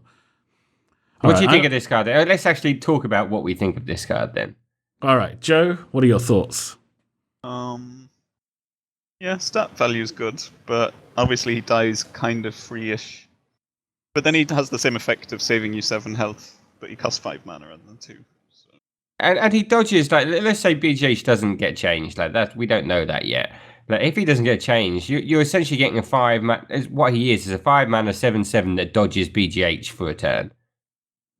Yeah, like somebody's going to do something to but remove this doesn't or silence it. He doesn't trade. Yeah, I suppose silencing it does hurt, but like silencing it isn't that bad. It is the fact that he doesn't trade. Like if you can't, you have to play it on a kind of empty-ish board because he's like, you know, if they've got 7 damage on the other side, they just kill it for free. Yeah, that is very true. But Freeze rage, like just play it down, like just freeze and play him down. Like oh, He also doesn't die to Light Bomb, although I guess Light Bomb's being removed, isn't it? yeah, they're losing Light Bomb. But yeah, I mean, it is a really interesting card. But he It's does like you die say, to Shadow Word Pain. yes, I mean, he does die he's- Shadow Word Pain. he's If you're also behind, epic he as well. We sucks. should mention that. He's an Epic- interesting card because he's an epic. Like we would say, epics are always the most interesting cards. Yeah, they're always the weird ones. Yeah. Yeah, So, I mean, like, if you're behind, he sucks. But if you play him onto an empty board, he's amazing. He's either going to get out of silence, he's either going to take up a spell, or he's going to turn into a 7/7 and do 7 damage to something. He's almost similar in a way, I think, to is it Clockwork Giant or the one that like burns cards when your opponent plays cards? Reaver. Fell Weaver, yeah, sorry, Fell Weaver, because he's kind of like that early, like really big attack damage thing, but he does it. His drawback is a different way to Fell Weaver's. Fell Weaver's like, you know, you can mill yourself out really quickly, and which can be an actual problem. Whereas his is like, you know, like he can't essentially defend himself the first turn. In fact, do you know what he's be really good in? Zoo. Zoo aggressively has board control by turn 5, or you've probably lost, and you get to play him. You've probably got some other minions on board, and so maybe he just uses up a spell, maybe uses up a good bit of removal or whatever that they're not using on your other minions. It protects your other minions. Because it's got 7 health, AoE isn't great against it, and you're starting to head into the big AoE turns where your normal Zoo-y kind of cards don't do very well. Maybe he'd be quite good in Zoo. But to be fair, everything's quite good in Zoo. You can almost make that argument with every card. All right, maybe you'll put him in Egg Druid then. I mean, but I do think he could see some play, like niche play in those kind of things, probably. But that's where I see him. Yeah. I kind of almost have to. I think we're doing. The hard thing is like trying to look at these cards and think where you go is that you can't take your mind out of what is essentially like reviewing them for Wild, because I can't mentally remove all the cards that are going to be. Well, going and also you for can't do that standard. because you've got to add cards that we don't even know exist yet. No, but I mean, but that would still be the case now. We still have to add more cards for Wild if we were doing it. But Okay, we're talking about in a vacuum. That the vacuum that these are going to appear into isn't what we're used to. It's like things like the fact that Light Bomb won't be there, or that kind of. It's like trying to remember all the cards that won't be there makes it a little bit tougher. Because all the other expansions, we've been like, oh, we can only talk about this card with regard to all the current cards. Yeah, like It might every change 4 with the drop, expansion, it's but not now Shredder. it's like twice as hard. Yeah, okay, yeah. That is fair enough. But I think like we're just trying to judge the card on its own merit. So Oh no, yeah, it's still fine. I'm just pointing that out as it's an interesting thing when everyone's thinking about cards. Is that you have to don't think about them as that are they good today because tomorrow isn't the same.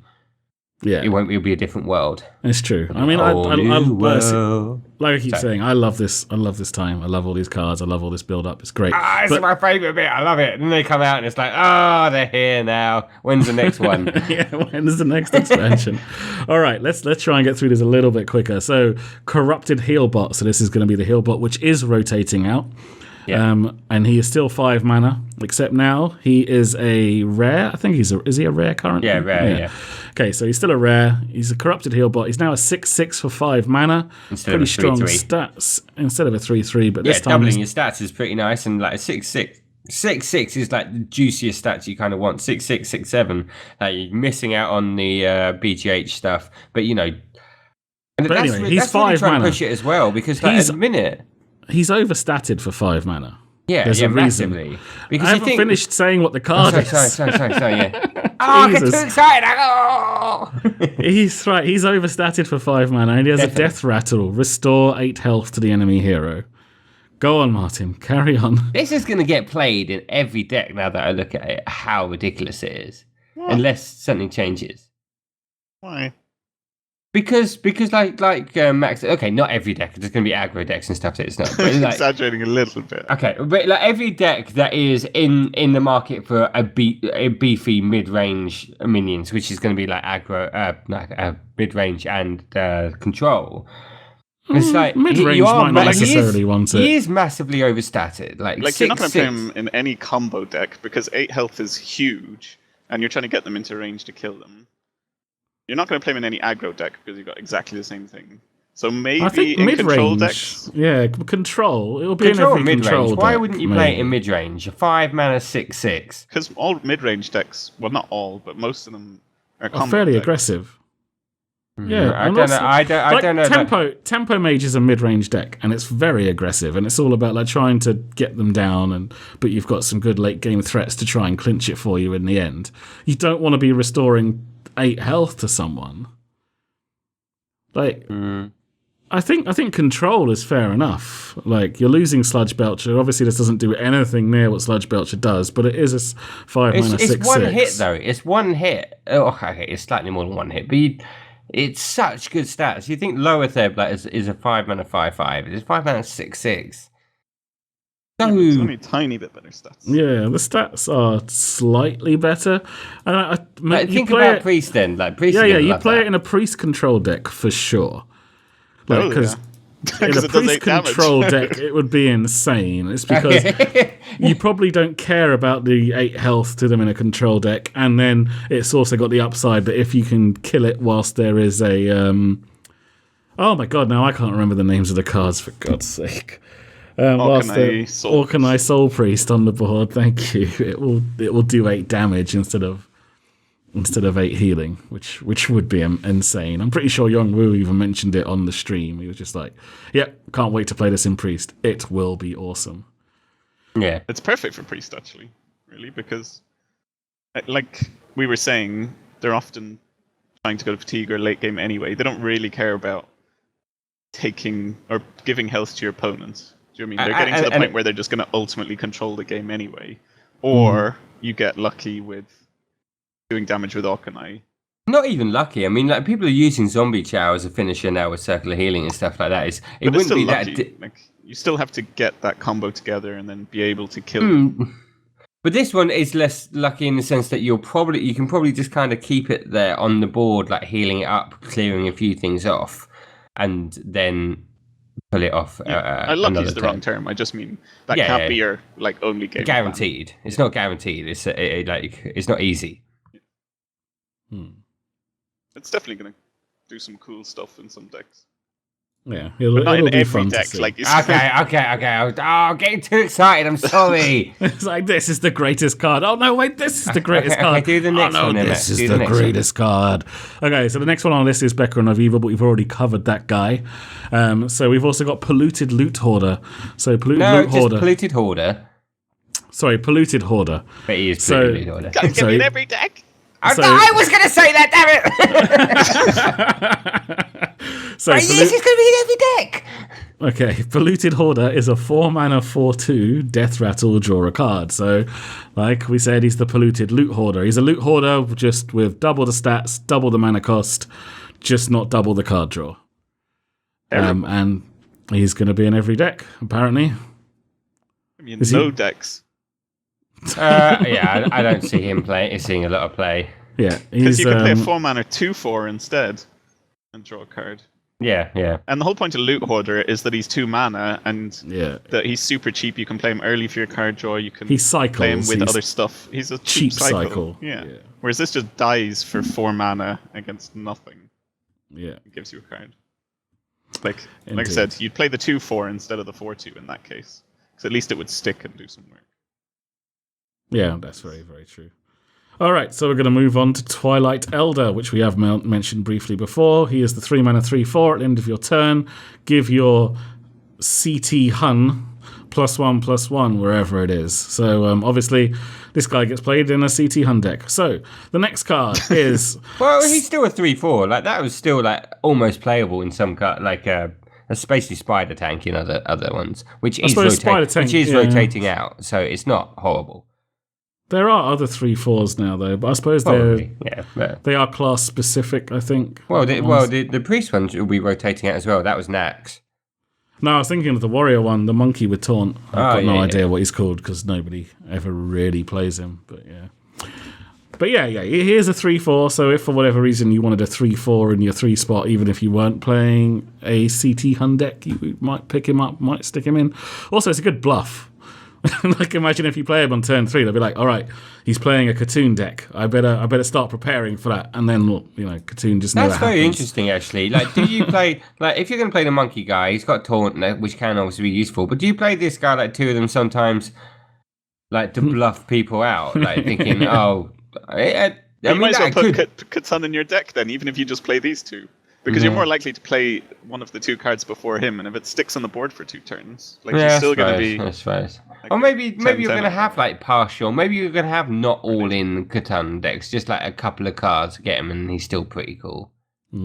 That's interesting. Yeah. Maybe.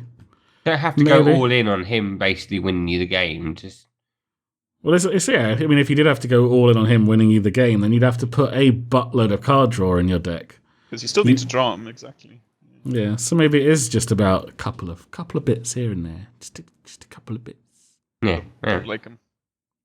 No, Joe has decided it is. Does I mean, I not like his him. cards. I don't like Katan. Yeah. Oh, you like the next one? I like this next one, Ball of Dudes. No, he's talking about Twilight Elder. Oh. All right, I like so Ball yes, of Dudes. the next card is Ball of Dudes, which Martin had to blurt out before anybody else might have taken the joke away from him. Ball of Dudes!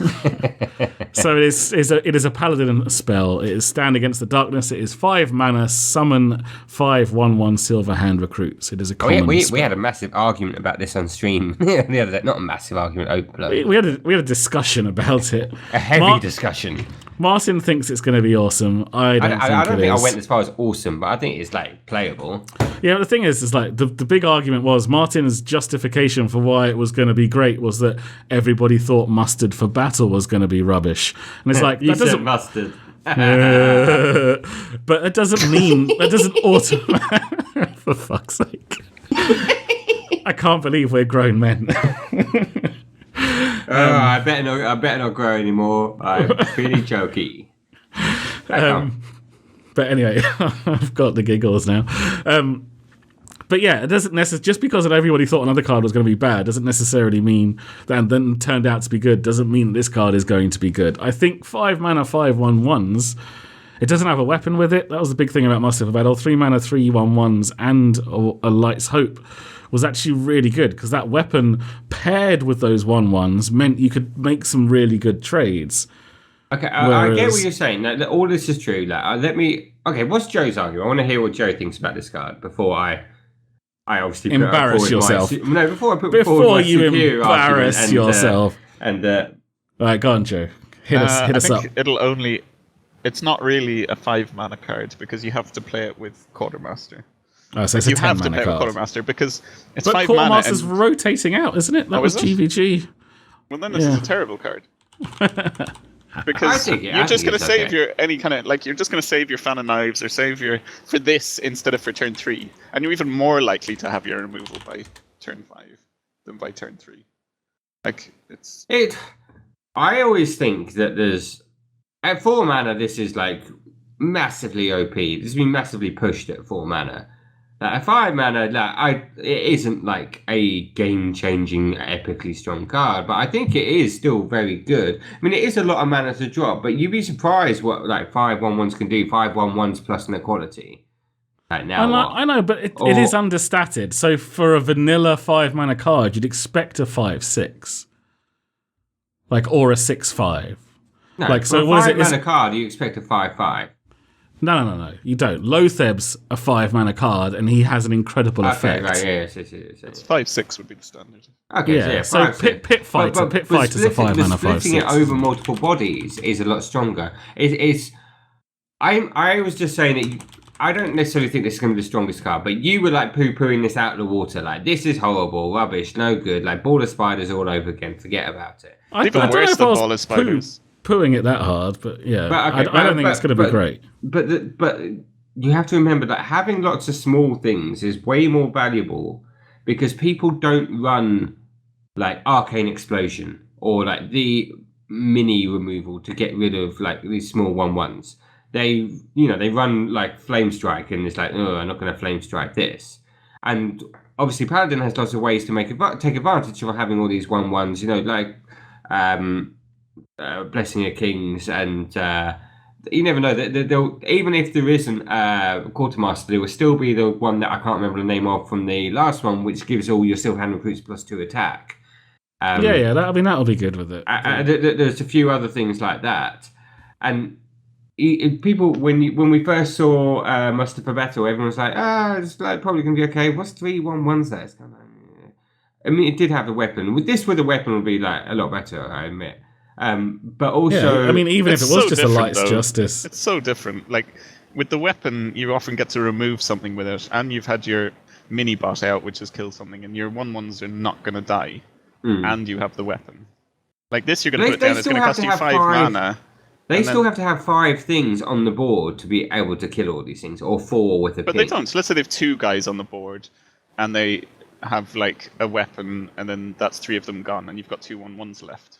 Like it saved you a lot of time. Like this is obviously not going to be in a fast Paladin deck. If they've spent their time killing off these 1/1s, like with whatever they've got on the board, which has say 3 or 4 attack, that's not completely awful because that's probably saved you that they've overkilled all of those 1/1s by a lot. So saved you personally a lot of health if you're playing a more mid-rangey controlled Paladin deck.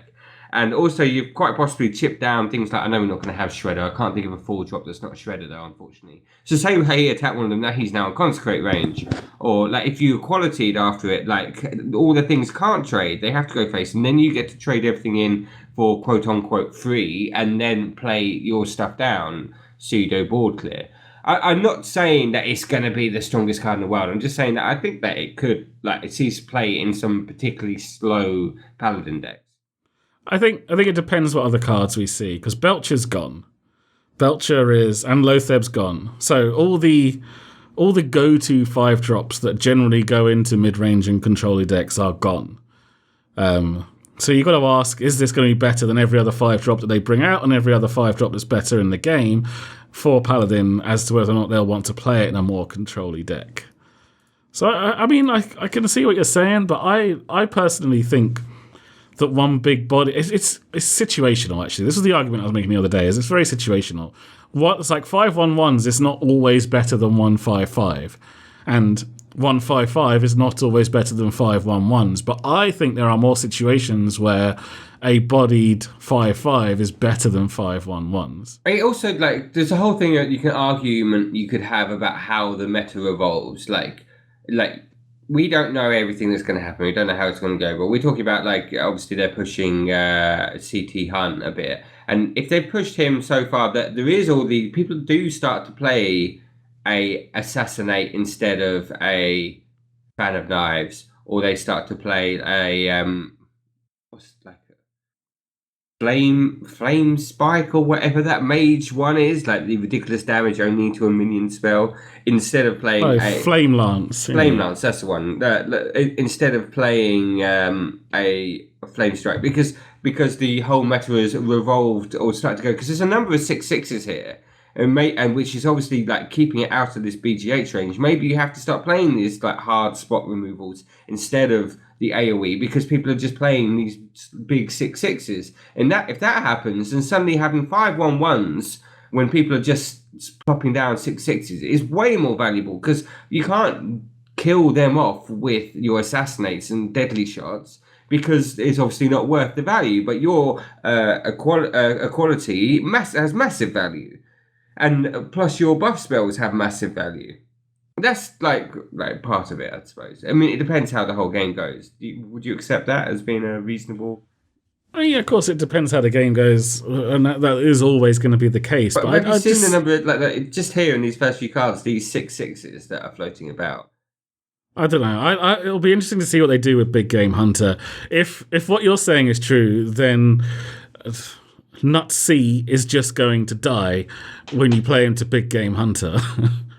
Well, yeah, right. But you'll have already had his battle cry, so you'd have already got a lot of stuff off there. But like you've got this next guy we're about to talk about who's a 6/6, and we've got another guy that's a 6/6, and they're obviously doing that around like we'll make 6/6s. It's kind of like powerful cards just below the BGH range, which is why I kind of think BGH won't change.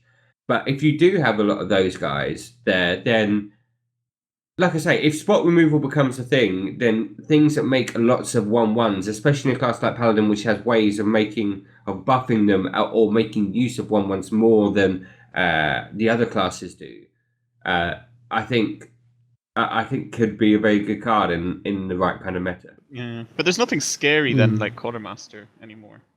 But they might be like if I see the something 5/1/1s on the board, I'd be like, okay, I guess he might Kings one of them. But I'm not scared like that they're all going to turn into 5/3/3s. I mean, you can still turn them. What's he going to do? Trade a bit with them, or do 5 damage to my face? Like, it's just. I mean, you've got Warhorse Trainer, you've got Keeper Alderman. I know what you mean, but I mean, like you could equality everything, and then you could Keeper Alderman one of them, and you could Kings one of them, I'm just keeping my mind open, I suppose, is what I'm saying. I'm not saying it is the card of the expansion. Oh my god, I can't believe it is only common. Okay, I think I can concede to your point that there is a meta where this could work. I think that's fair enough. And maybe with all these 6/6s that is happening, I don't think it is, but on that point, I just agree to disagree. Let's move on to the next legendary. The only other legendary that's been revealed so far, and he's Hogger. Oh, yeah. Hooray, Hogger. No, he's not Hogger. Give him his full title. I was about to. No, thank you. Hogger, Doom of Elwyn. Oh my god. Obviously he spawns in Elwyn Forest, which is the human starting zone in World of Warcraft, and everybody remembers Hogger that's played WoW and sort of leveled up. Like he was the first elite, the first big bad boy that you had to try and kill. So he is a 7 You will mana. meet him as probably, unless he's been removed, as you get your free paladin. That's the point. Yeah, I haven't actually done low levels apart from the 17 to 20 that I did earlier this week since Cataclysm came out. So I've got no idea what is in the low level stuff. Anyway, he is a 7 mana 6/6 and reads, whenever this minion takes damage, summon a 2/2 null with taunt. So current Hogger is. He's a 4/4 for 6 mana, is that right? And he, at the end of your turn, summons a 2/2 with taunt. So he's still in the same kind of idea as the old Hogger, but this one's just a little bit more beefy. And instead of at the end of your turn, it's whenever he takes damage. So if you could somehow make Hogger take multiple damage in a turn, you could spawn multiple 2/2 nulls with taunt. Hello, warrior. The new patron. It wouldn't work though. Like the AoE stuff wouldn't work so much, but yeah. I know. Yeah, because I really like this card.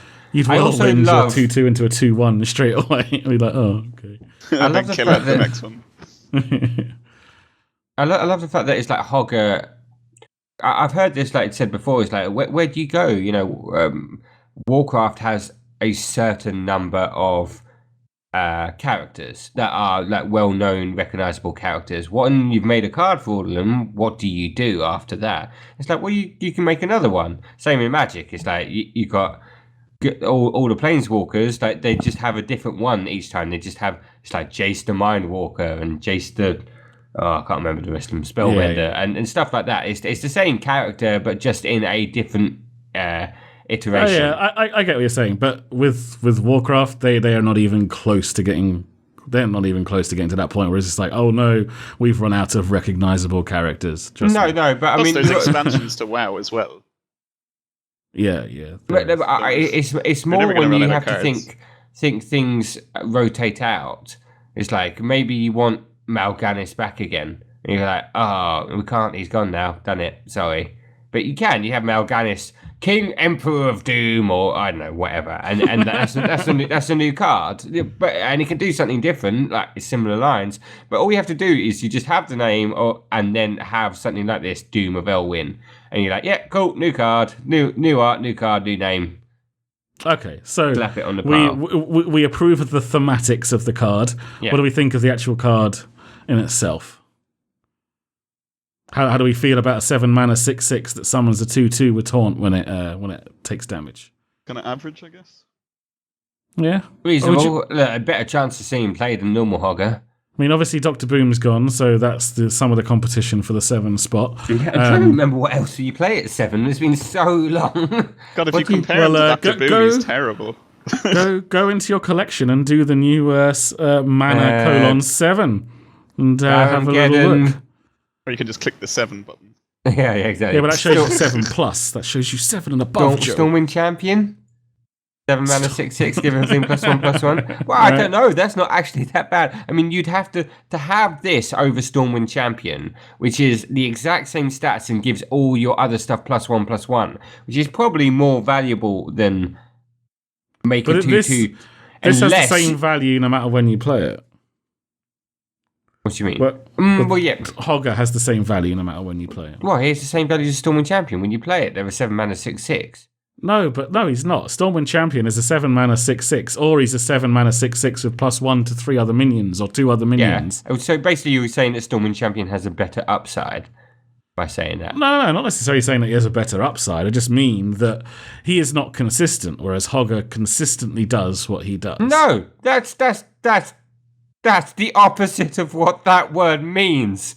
Stormwind Champion is consistent forever. He will always give all your other minions +1/+1. Well, no, it depends. Hogger's like, well, maybe he just gets depends assassinated what's on and he your gets nothing. board. Maybe like that kind of thing. Maybe he gives you no 2/2s. Maybe he gives you 5 2/2s. That's not consistent. That's the opposite. Stormwind Champion will give you +1/+1. That's what he does.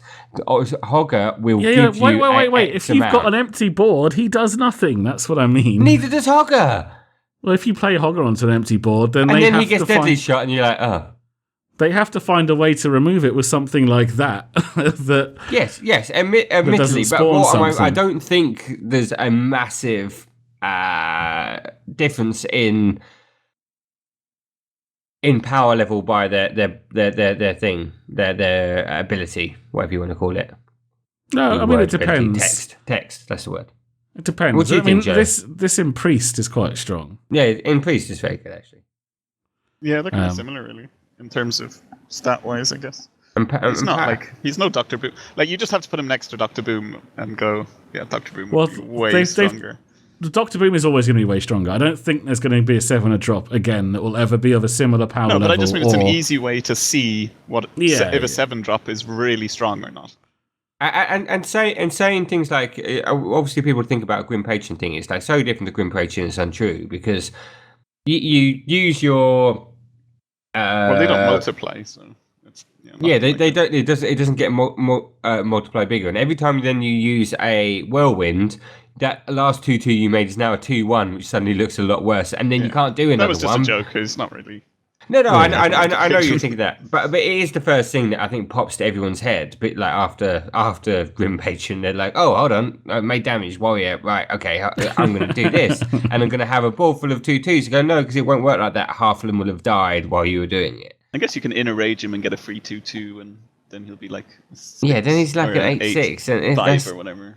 is that like You're playing a 2-card, 7 mana, 8/5, and a 2/2. I'm not saying it's good. I'm just... Yeah.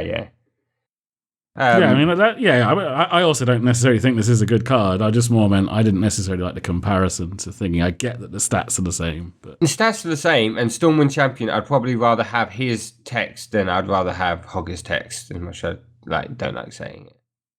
I don't know. I think one of the... I don't know what the... Stormwind Champion can blow you out in the right situation, and if you do have an empty board, well, you're 7 mana 6/6. Hogger is well, if I've got a massive board, then I guess I still have a decent board, and nothing much has changed along that lines. And then sometimes I get to spew out a load of 2/2s. It might just be a card that's supposed to be bad, but if it's worse than a 7 mana common of the same, basically if it's a 7 mana common is better than it, then they've made some pretty poor design choices. It's a build around though. That's the difference. It's you can build around this. It does something that takes advantage of you taking control of that situation. And putting it into priest suddenly probably makes it a lot stronger, like you say, because you can take the damage and heal it back up again. That makes a big difference. Or you can buff its health with power word shield and stuff like that, and then keep making 2/2s. That makes a big difference. Stormwind Champion doesn't have that effect. There are situations I think where Hogger suddenly becomes a much more powerful card, but what it requires is putting him in the right deck. I think as a purely baseline thing, I don't think he's much better than Stormwind Champion, but put him in the right deck and he can do a lot of work. Okay, well then, I think that's fair enough. Let's move ourselves on to a Hunter card. He is an epic 8 mana card called Giant Sandworm. He is an 8/8 for his 8 mana. And he reads, if this minion attacks another minion and kills it, it can attack again. He's also a beast, I should say. So, once again, this card suffers from the fact that it's quite a cool control-y card that's in a Hunter deck. Hunter doesn't really do control at the moment. We have no idea what else is coming. This card is, so strong. Where's he off to? Where have you gone, Martin? He's trying to pretend that he isn't going anywhere. Yeah, but I'm still here. I'm still here. I'm still here. I'm still here. Don't worry. Wow, he's really committed. He's really committed to this one. No, that wasn't a no. You just need a wireless headset. No. All right, Martin needed more beer. Okay. But I drank the one that I had. We've gone on a long time. I had a beer. I drank it. Now I'm okay. There is one more in the kitchen. I'm surprised you haven't snuck off for a toilet break, quite frankly. Yeah, no, we've been going a while. Anyway. Sorry. Right. Anyway, Giant Sandworm, you were going to say something about it. Well, it is very, very strong. I mean, there was arguments I saw. If this minion attacks another minion and kills it, it can attack again. Is that indefinitely, or is that... Well, if the card text is to be taken literally, then yes. Yeah. There were problems when it was originally translated. translated. This is the Paladin card, is it? Yeah, this is the counter to stand against the kill darkness. The 5/1/1s. Yeah, it'll take you a while. Yeah, well, that's it. It's just burning Use the up turn your down. turn You also time. have Nostradamus or whatever it's called there, and you're like, oh my god, I haven't got enough time to attack him. Nostradamus, yeah, whatever. Nostradamus. Nosdormu, the time dragon that's great at predicting the future. Anyway, so we don't think he's going to be that good just because Hunter 2 is not slow enough for this card, and there needs to be a lot more. I don't know. Hunter cards that come out. Hunter has slowed down a lot, recently. Most of the Hunter decks are mid-range to almost control, not control, but mid-range to high end of mid-range. You don't get Face Hunter really anymore. More to Joe's disappointment. Not in the same way that I played you against did. 6 Face Hunters in a row yesterday. Oh my god, what rank are you? Worse than me. Really low. No one plays Face Hunter because Face Hunter isn't even the best aggro deck. You'd be playing Shaman. Well, that's kind of true. It's not the best aggro deck at the moment. So I'm not saying that Face Hunter isn't a deck still. I'm just saying it's not the best one, so people aren't using that. But I mean, that's what I'm saying. If you're running into a Hunter, then I find that it's more likely a mid-range Hunter. I don't. Used to be that a Hunter turned up, you're like, here we go, it's all coming face. But now I kind of expect it to be, oh, here's the web spinner turn 1 kind of play. The Yeah, Hunter morphs a bit. Like, you kind of go aggro into like putting a couple of piloted shredders and your high mains in, and then it's kind of turns mid-rangey, but it's still aggro. And then you kind of morph it again into more mid-range. Like, Hunter goes everywhere except super control at the moment. Yes. But this isn't like 8 mana is a lot, but I mean it does so much work when it gets there. If it had it charge, has this would be to be awesome. dealt I with. mean, if with it a had charge, spell. I mean, like it would have to be Oh, 10 if it- mana. If it had, no, even 10 mana, it would be broken. That card with charge could not card exist. that card cannot have charge. It It needs cannot to have exist. 2 health or something. If it cost like 11 mana and the only time you could ever play it is if you had the coin, then maybe, just maybe. How much is the make Beast immune to damage? Bestial Wrath? It's 1 mana. Bestial Wrath is 1 mana, and then Stable Master is the card that came out in TGT, which is a 3 mana 4/3 battle cry. Give a friendly beast immune this turn. I just looked that up, by the way, because I knew we were talking about this card. But yeah, so I think if you can have a controlly deck and this guy sticks, then yeah, I don't know if you do you still play your Bestial Wrath? I suppose you play Bestial Wrath because it's a 1 mana spell that might get some other use out of it. I think. Oh my god! Turn 2, cool pet. Turn 3 with coin, giant sandstorm, sandworm, whatever the hell it's called. Oh my god! I think this card is just going to be another. Wow, that ended up being super interesting out of my web spinner. Yeah, that's true. Yeah, that's very true. Yeah, because I mean, you're not going to put Stable Master in your deck because it's a 3 mana 4/2. I mean, the upside is pretty good. Give a beast immune this turn, but I mean, it's not played at the moment. So I can't imagine just because you got 2 of these in your deck that you would suddenly put this in your deck. Again, we're talking about these cards in a vacuum of not knowing future cards and not being able to really. What about but what I mean is does this Hunter's... make Ram Wrangler better? Okay, if you wait. Summon a random beast. Okay, like, you get it does. This guy. Wow. It does very slightly, but going back to Stable Master, I mean, their Hunter's decks are still, at the moment, filled with beasts, and Stable Master doesn't get played. That's what I more meant, is it's like... Oh, no, I know. In a meta where beasts are getting used, you're not going to suddenly start putting a card like Stable Master or even Bestial Wrath just because of synergy with 2 cards that you may or may not draw. I don't know. No, I wasn't saying against your point there. It was just in general of us, the way we're talking about these cards, and we're a little bit down on all of them, even though they sound interesting. Because no, we're not down. We're not down on all of them. Now we're captain hedge our bets. We don't want to say what's good or bad until we find out. I've been down on all of them, but it's only because of the fact that Martin it's so thought hard Corrupted Healbot was the greatest card in the universe. Yeah, but that's only until I found out about Stand Against the Darkness, and then I was like, wow. This is the best card. And then the next one. This is the best card.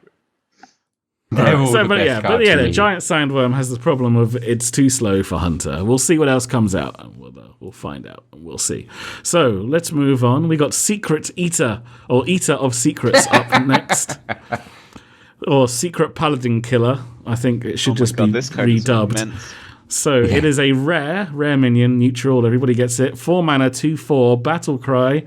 Destroy all enemy secrets, gain +1/+1 for each. Secret decks are done forever. No, but this is We're going to play a secret again. Kez Mystic is rotating out, so this is the replacement. Yeah, but this is like way better. This is basically what Kez Mystic needed to be. It's like take control of one. It's like, well, that's kind of cool. I get it and everything. It's like, no, get rid of them all. Fuck them, they're gone. and then they're like, oh. And the thing is that the Kez Mystic had much better stats. This is obviously way more powerful than Kez Mystic.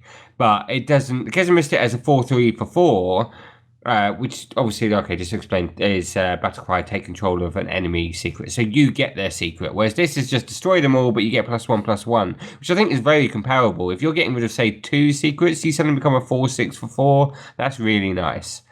I also wonder how useful this is. I've seen that people talk about this, saying this is essentially a card they're putting in for wild play. This is like to stop Secret Paladin being bullshit in wild and everyone like hating on it. You can put this in your deck until Secret Paladin stops getting played because everyone puts one of these in their deck. And then once they stop playing Secret Paladin, we can take these out again. I guess you kind of prefer a 4/3 Like, let's say you're playing against a deck that doesn't have any secrets. I guess you'd kind of prefer the 4-3 than the 2-4, though. Yeah, exactly. That's. But I mean, But this this has has a much much better more powerful upside. effect Yeah. when it is against someone's secrets. The only reason I think this would be bad in standard is because I'm not sure how strong secrets are going to be because Mad Scientist is disappearing. So are you playing less secrets because you suddenly don't have Mad Scientist pulling them out of your deck for you? Well, Freeze that's very Mage true. is still... Well, Freeze Mage, I mean, Well, this will be very would good be on the Freeze counter Mage. to Freeze Mage. But then if there's Kesem Freeze Mystic was Mage, already would do the same effect against that. well, this but is you'd still kinda hide your slightly Icebox better. behind. Yeah. Yeah, but it's not hard. You only have two. You just have to proc the You just have to ice proc barrier. the ice barrier, and it takes one attack. You're going to get one attack in, and then you steal the ice block. But your board would be frozen, or your board, like... This would still be slightly better, I think. And there'll be one point where you have something on the board, a 1/1 or something, that will get in 1 damage worth to proc it. Yeah, but I think Joe is right. This is slightly better. Like, that was what his point is. Against Freeze No, This is because slightly better. I think Kesem Mystic is better against Freeze Mage because when you steal it, you know you're stealing ice block, and when you steal ice block, the Freeze Mage is like, how do I win this fucking game now? Because I was kind of planning on bursting you down in one go, and then I was kind of done. If you've got any healing, if you've got a heal bot, which obviously doesn't hit, but if you've got Reno or you've got anything like that. You're usually killing him playing that turn. Kesem Mystic to kill him. You don't usually play Kesem Mystic, and because he might play another ice block. You don't usually play Kesem Mystic against a Freeze Mage until you know you're going to kill them, and it's like, there we go, play that, and now I kill you. True. Yeah, it's like the difference between them against Freeze Mage is marginal, but I think I agree with Joe. This is slightly better. Yeah, I mean, the viability of this card, it's a tech card. Is there a lot of secrets being played? How many secrets are we going to see? Like with Mad Scientist going out in the meta. It's a very good card to have, though. It's a card you want in the game, especially in a thing like Wild. You want this card in the game because it just Wild, you gives need an answer to a lot of the stuff that people don't like. And now it's like, okay, right, Secret Paladin. If you really hate Secret Paladin, if you really hate it, but you want to weaken yourself against everything else, you can play this card. And you know what? I would probably do it because I hate Secret Paladin.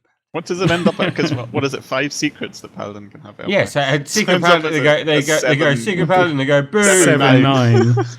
and then you. 7-9. What's interesting is, does this proc before the redemption? Well, you'd be destroying the redemption. Yeah, like Kesem Mystic always stole the secret before it happened. Before, so like I if just wanted they to had check mirror, that you didn't suddenly turn into like a 7-1, and like, oh. Yeah, but you still killed all of their secrets for 4 mana. It's still pretty good. I mean, like, hunters have teched in Flare, like, again, just for dealing with Secret Paladin. Like, they'll put 1 Flare in their deck when there's a lot of Secret Paladin on the ladder because it cycles, and then it just wrecks all of their secrets for, what is it, 1 or 2 mana? Hunter players like, whatever, never playing this.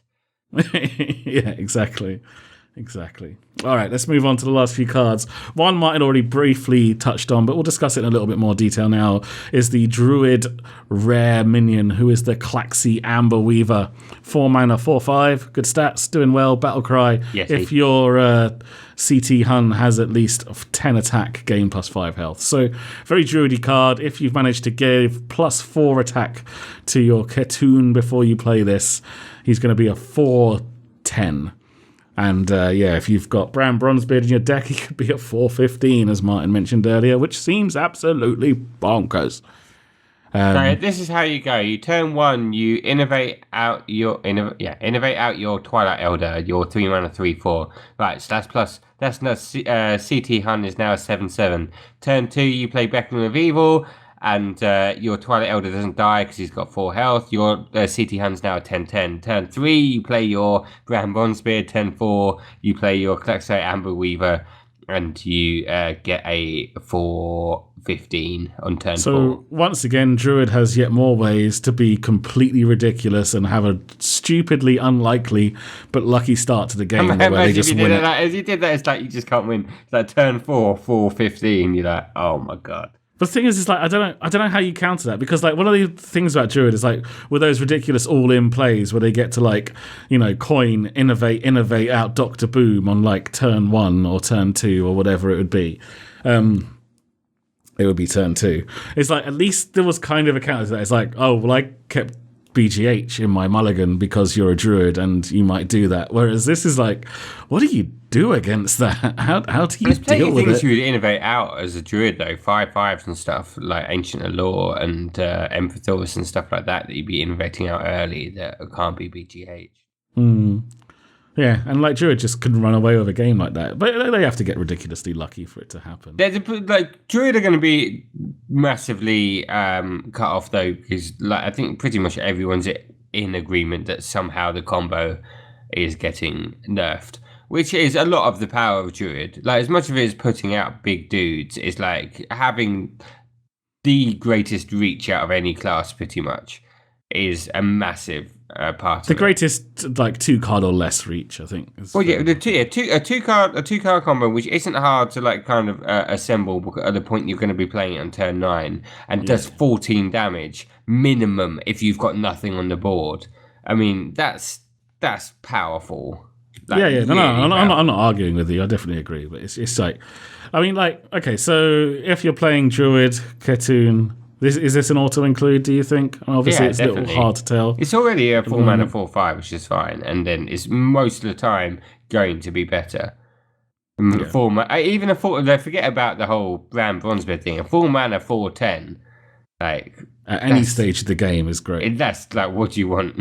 Considering it's like almost a 7-mana 5/10, yeah, Ancient exactly. of War. That's what I was gonna say. Yeah, it's like it is a 7-mana card that you're quite happy to play on turn 7.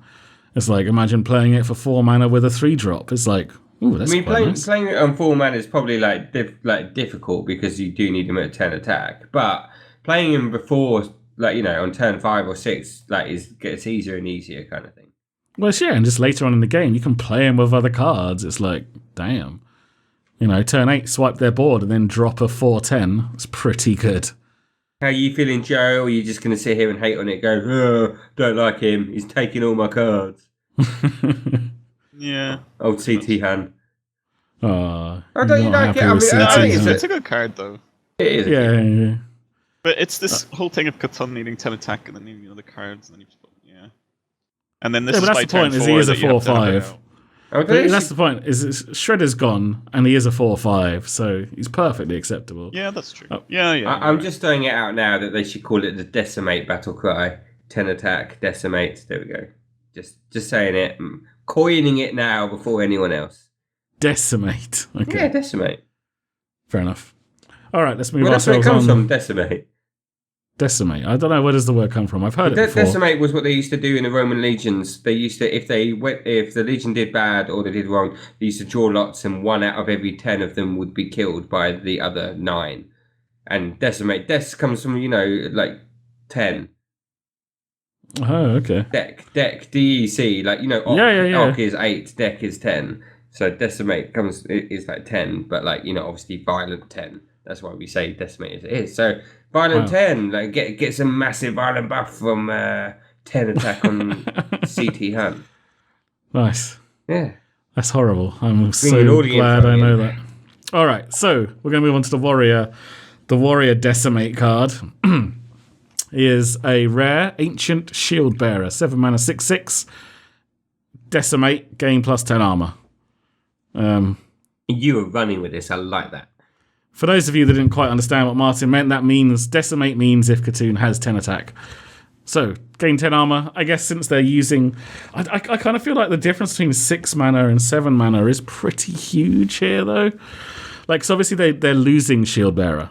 So they're losing their 6 mana 5/5 gain 5 armor, which is like in every warrior deck. Shield But- Maiden, Yeah, Shield Maiden. Sorry, I called it Shield Bearer, didn't I? Shield Maiden. But obviously this is a lot more armor, slightly better stats, but it's 7 mana instead of 6 mana. But usually when you're playing Shield Maiden, you're not like playing her because you're like, oh, I just need to get out of dying. You're just playing Yeah, her because exactly. you're at the point where you want to start building up armor. So Also, this guy is just like twice the armor of her for 1 more mana. yeah. Oh, okay. And also, it's like this really isn't like the Druid card at 4 mana. The whole Decimate thing is a lot harder to realistically have on curve. At 7 mana, like Oh, yeah, you'd have yeah, this like, on curve. you can reliably expect to have CT Hunt at Decimate by that point. Yeah. My opinion is based on a world where this is pretty much always giving you 10 armor. I just kind of feel like also it's like you're kind of putting a body on the board on turn 7, like shield bearers going down on turn 6, which is putting a 5/5 on turn 6, which is good because most of the like 5 mana and 6 mana cards that people play in the current meta have about 5 health, so it's fine. Whereas this is waiting a little bit longer. Yeah, it's a good replacement for her, though. Yeah. Okay. I mean, except for the fact that you have to play so, a then fair enough. Catan deck, though. That's the only issue, I guess. Yeah. I guess like maybe Control Warrior will have to find something else, or maybe Control Warrior will just have to become Ketun Warrior. Yeah. Alrighty. So we have got 3 left to go since 2 were announced today, which was exciting. But before we get to those last 2, this next one we did kind of cover very briefly. Yeah. But yeah, we have mentioned this one already. He is Katoon's Servant, neutral common dude, 4 mana, 4/2, Divine Shield, Battlecry. Give your Katoon +2/+2. Fine the Katoon deck. Like Joe said, fine the Katoon deck. I don't think it's actually horrible in general. Divine Shield is fairly good, and 4/2 is nice with the Divine Shield. With Divine Shield, I feel that you want the higher attack more than the higher health. Your Divine Shield is your defense against being killed.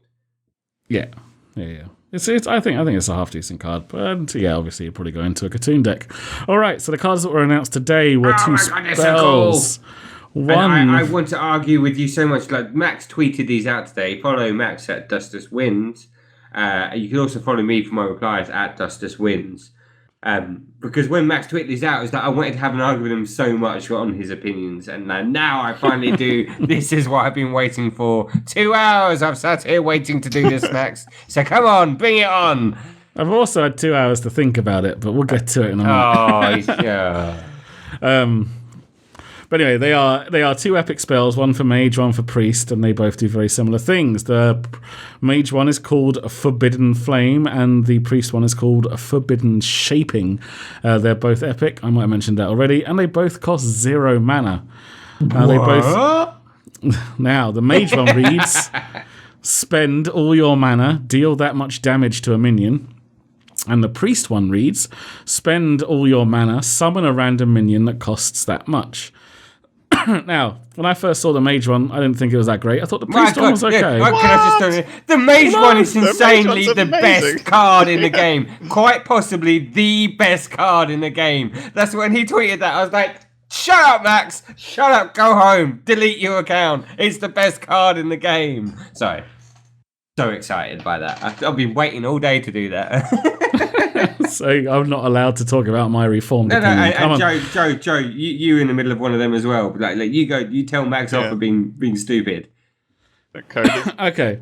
So, I mean, it's got the nice way of being able to fill out your curve. Oh my god, fill out your curve. Oh my god. Oh, sorry. I promise. Right.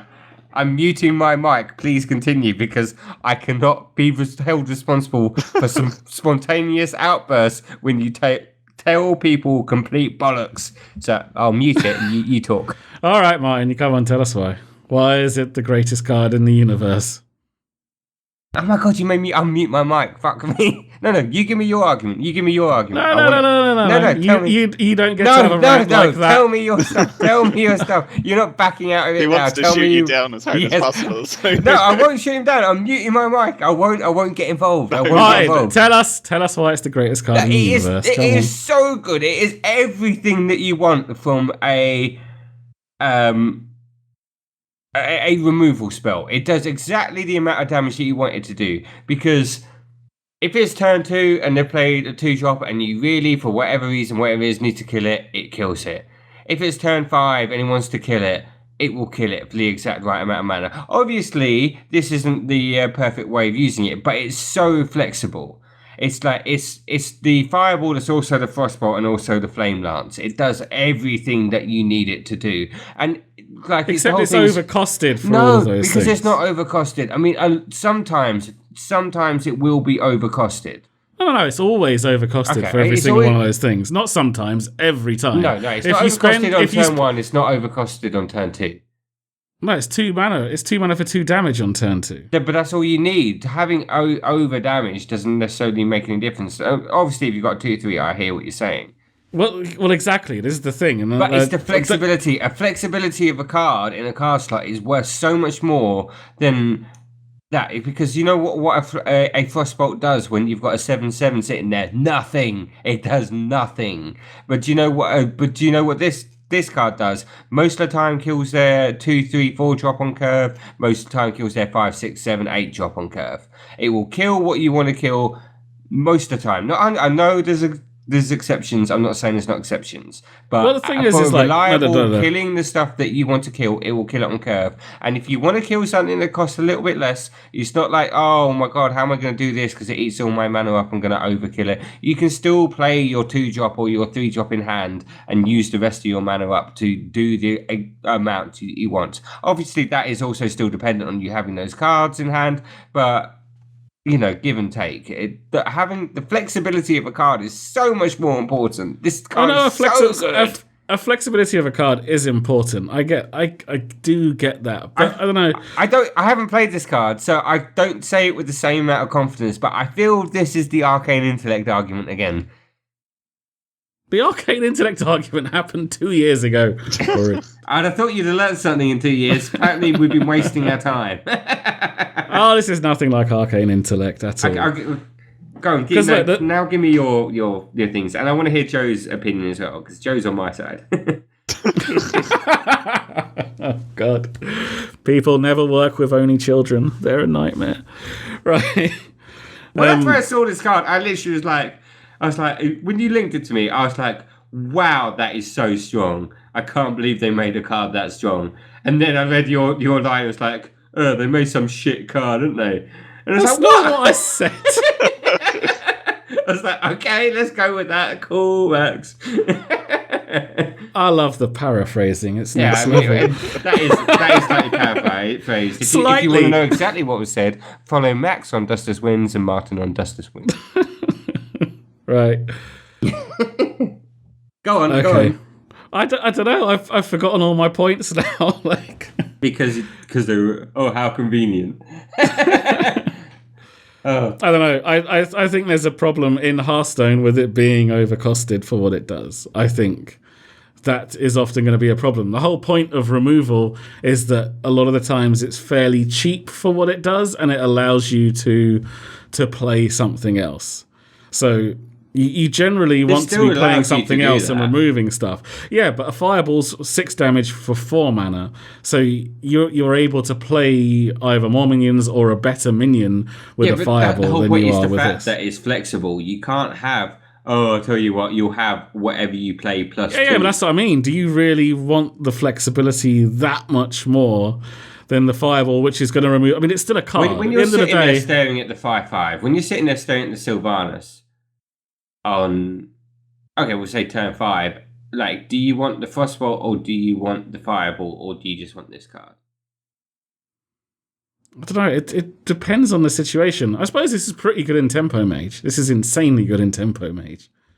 Look, it's not a burn spell. It doesn't hurt the enemy. It's not a Pyroblast or whatever.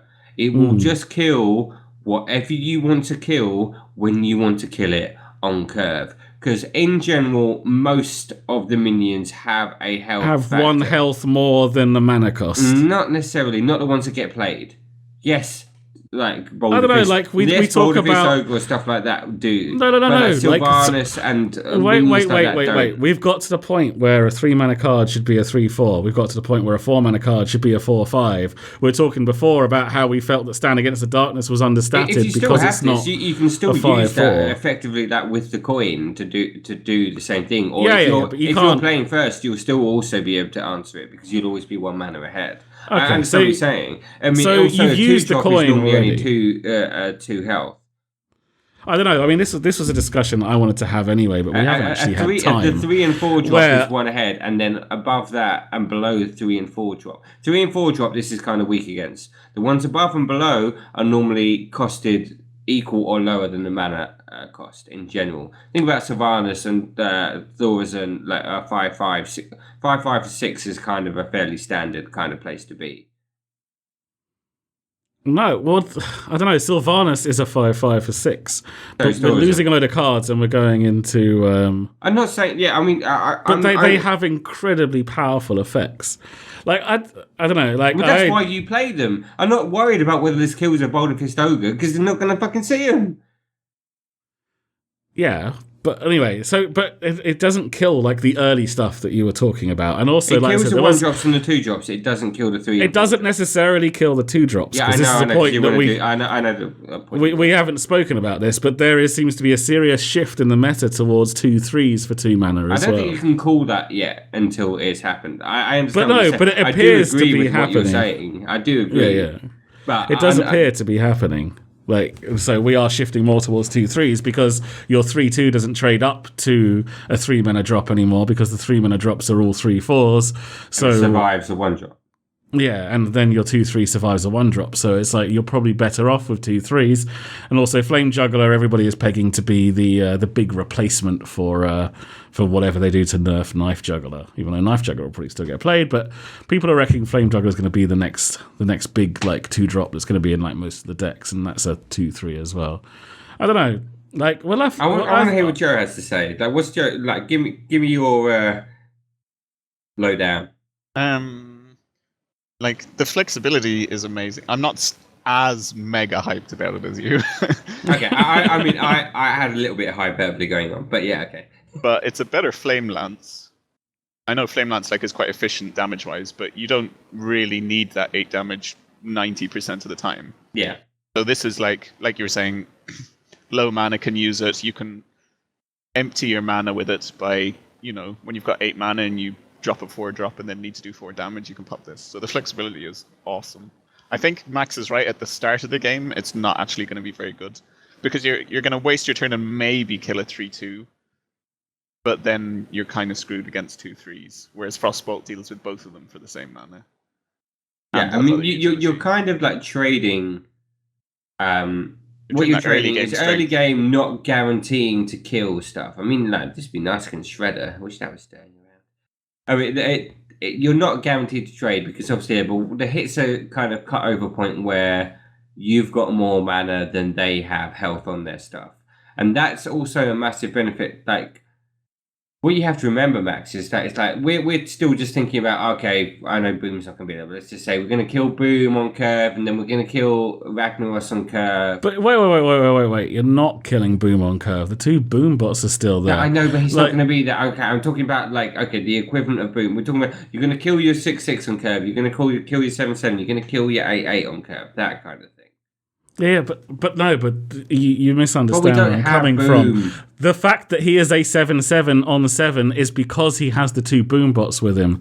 Like, for example, Hogger is a 6/6 on turn 7, but if you use this on him, there would still be a 2/2 on the board. No, but you can't. That's a bad argument because unless you use something like a card that doesn't get used anymore or ever, like the hard removal things we were talking about. No. My point is the reason that this kills something on curve is because that thing is understated because it has another effect. Like, the only time that's fine is, like you said, for Thorison or Sylvanas or something like that. It's like, okay. Or Rag, or yeah. That's understated because it has an effect. And I suppose for Rag, it's fine. But what I mean is we're getting down to more and more very situational events where this card is becoming good. No, but this is the point is that when you have those things, it will still deal with it. At the end of the day, what I'm talking about is cards that are so powerful, the ones that are understated like that, are so powerful they need to be dealt with immediately. And this card will do it always. Always and forever, it will do it. Yeah, it will do it, but it requires to use that much mana to do it when you can use Polymorph to do it for 4 mana. Other times. Yeah, but the other things at other times we've just discussed where it's not that great. So the earlier stages in the game... You know what a Fireball's not great at? Killing a 2-drop. Do you know what a Frostbolt's not good at? Killing a 5-drop.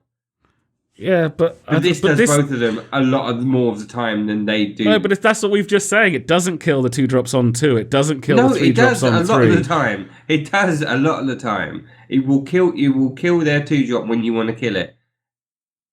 I don't know. Unless it's got full health, you will always be able to kill the 2 drop on 2 unless it's got full health. It may cost you the coin, but you will always be able to kill it. Yeah, but then it costs you the coin, and it only.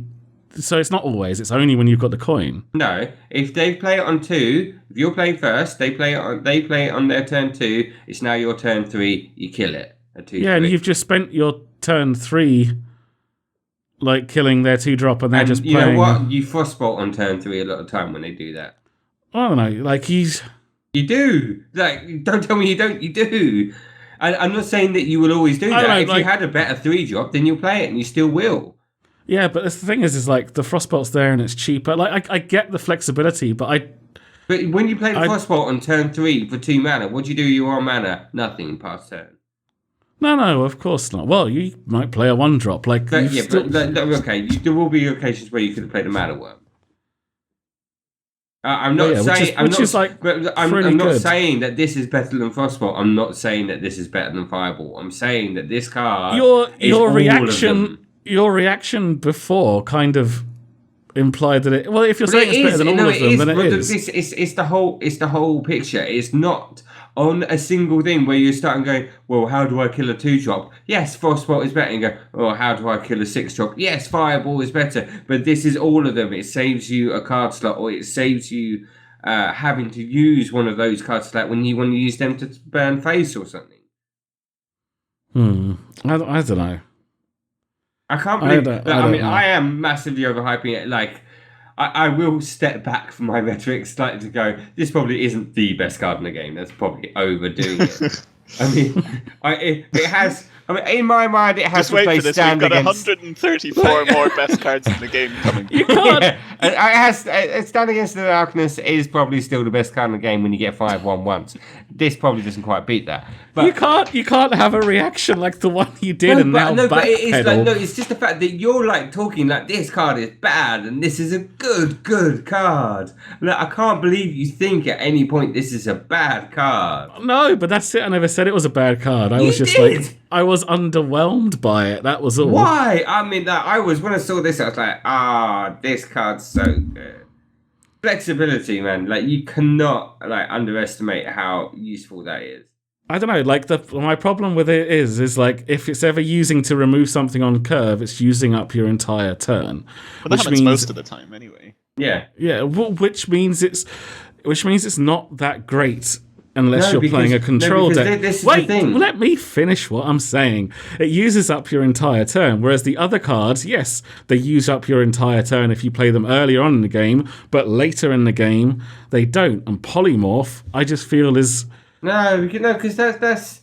I mean, Polymorph is a fairly fair shout, actually. I'll give you Polymorph on that one. But what you have is something that when you play it on... You're going, on turn 10, it just cost me 10 mana to do 5 damage. You're going to have another card in hand that costs 5 or less that you will play. Yeah, like I said, it can be good for filling out your curve.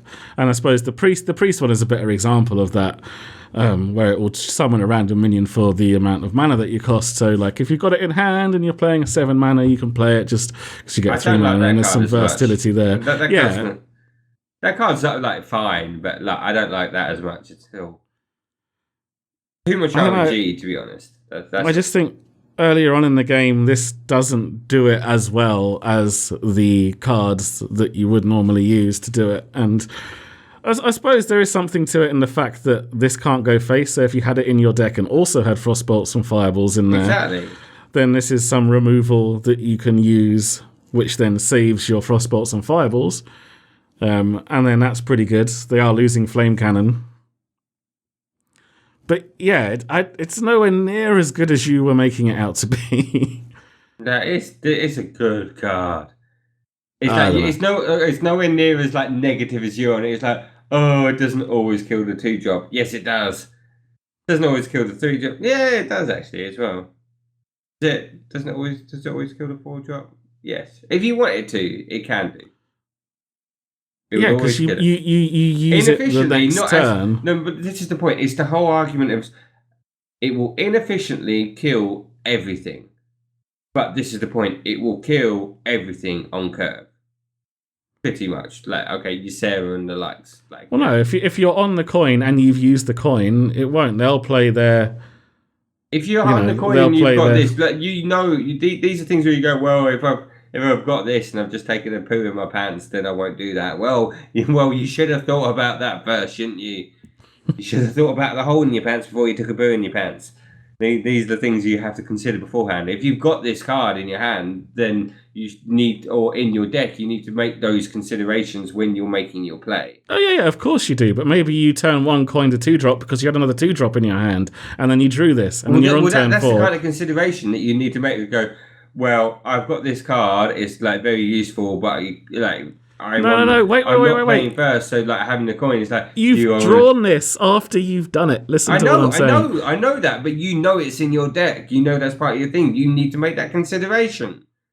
Yeah, but you don't make considerations like that at the start of the game. Well, you should do. That's why you're languishing in rank 13 and I'm rank 12. Should we do the next card?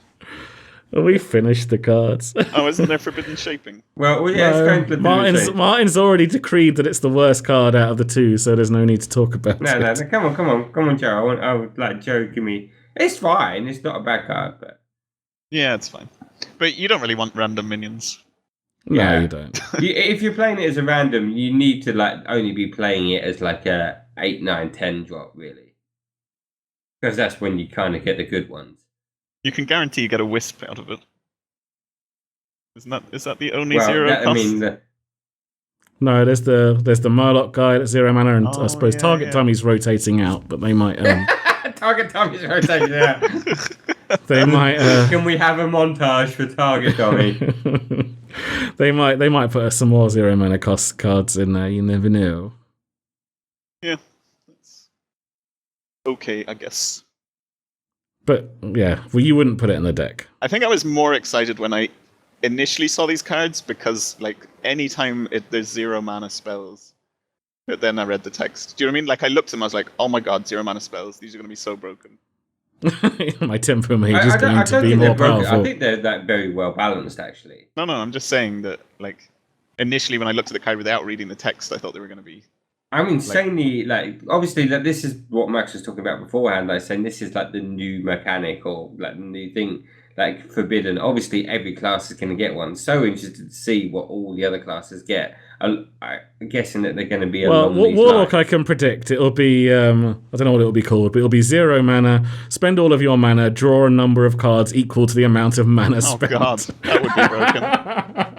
Of course it would be broken. Actually, It would be ridiculous. Talk about sprint. Like, sprint is 7 mana for 4 cards, and there'd be like 7 cards for 7 That card mana. would be so broken. Like, I wonder if they're going to nerf broken. Divine Favour. They better nerf that card.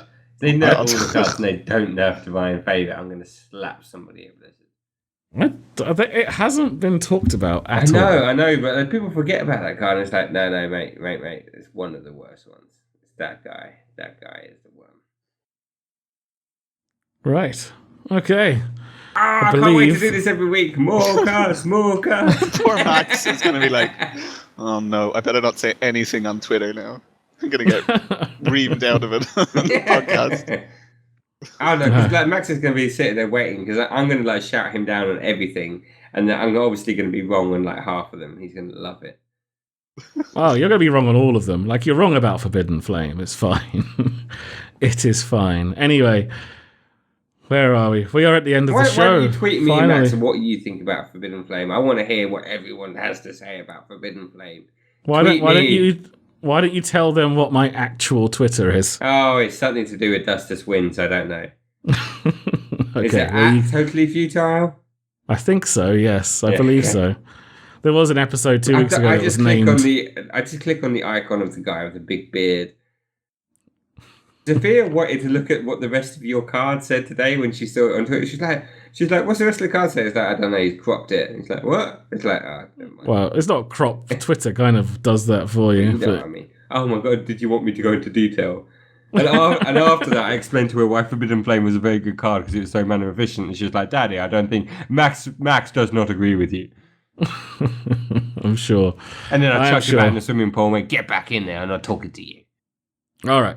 So anyway, you can email us at unstableportalshow@gmail.com. Follow us on Twitter at totallyfutile, at marsh_joe. You can get all the show notes on cynicalnerds.com/unstableportal. You can find all of our YouTube stuff on youtube.com/c/cynicalnerds. And you can come watch us play games on Twitch as well. Twitch.tv/cynicalnerd. No, yeah, twitch.tv/cynicalnerds. And we'll see you next week. Bye-bye. Bye.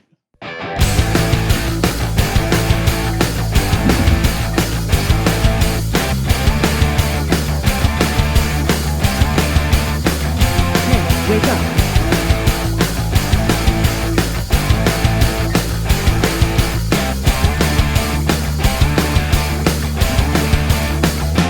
Wake up.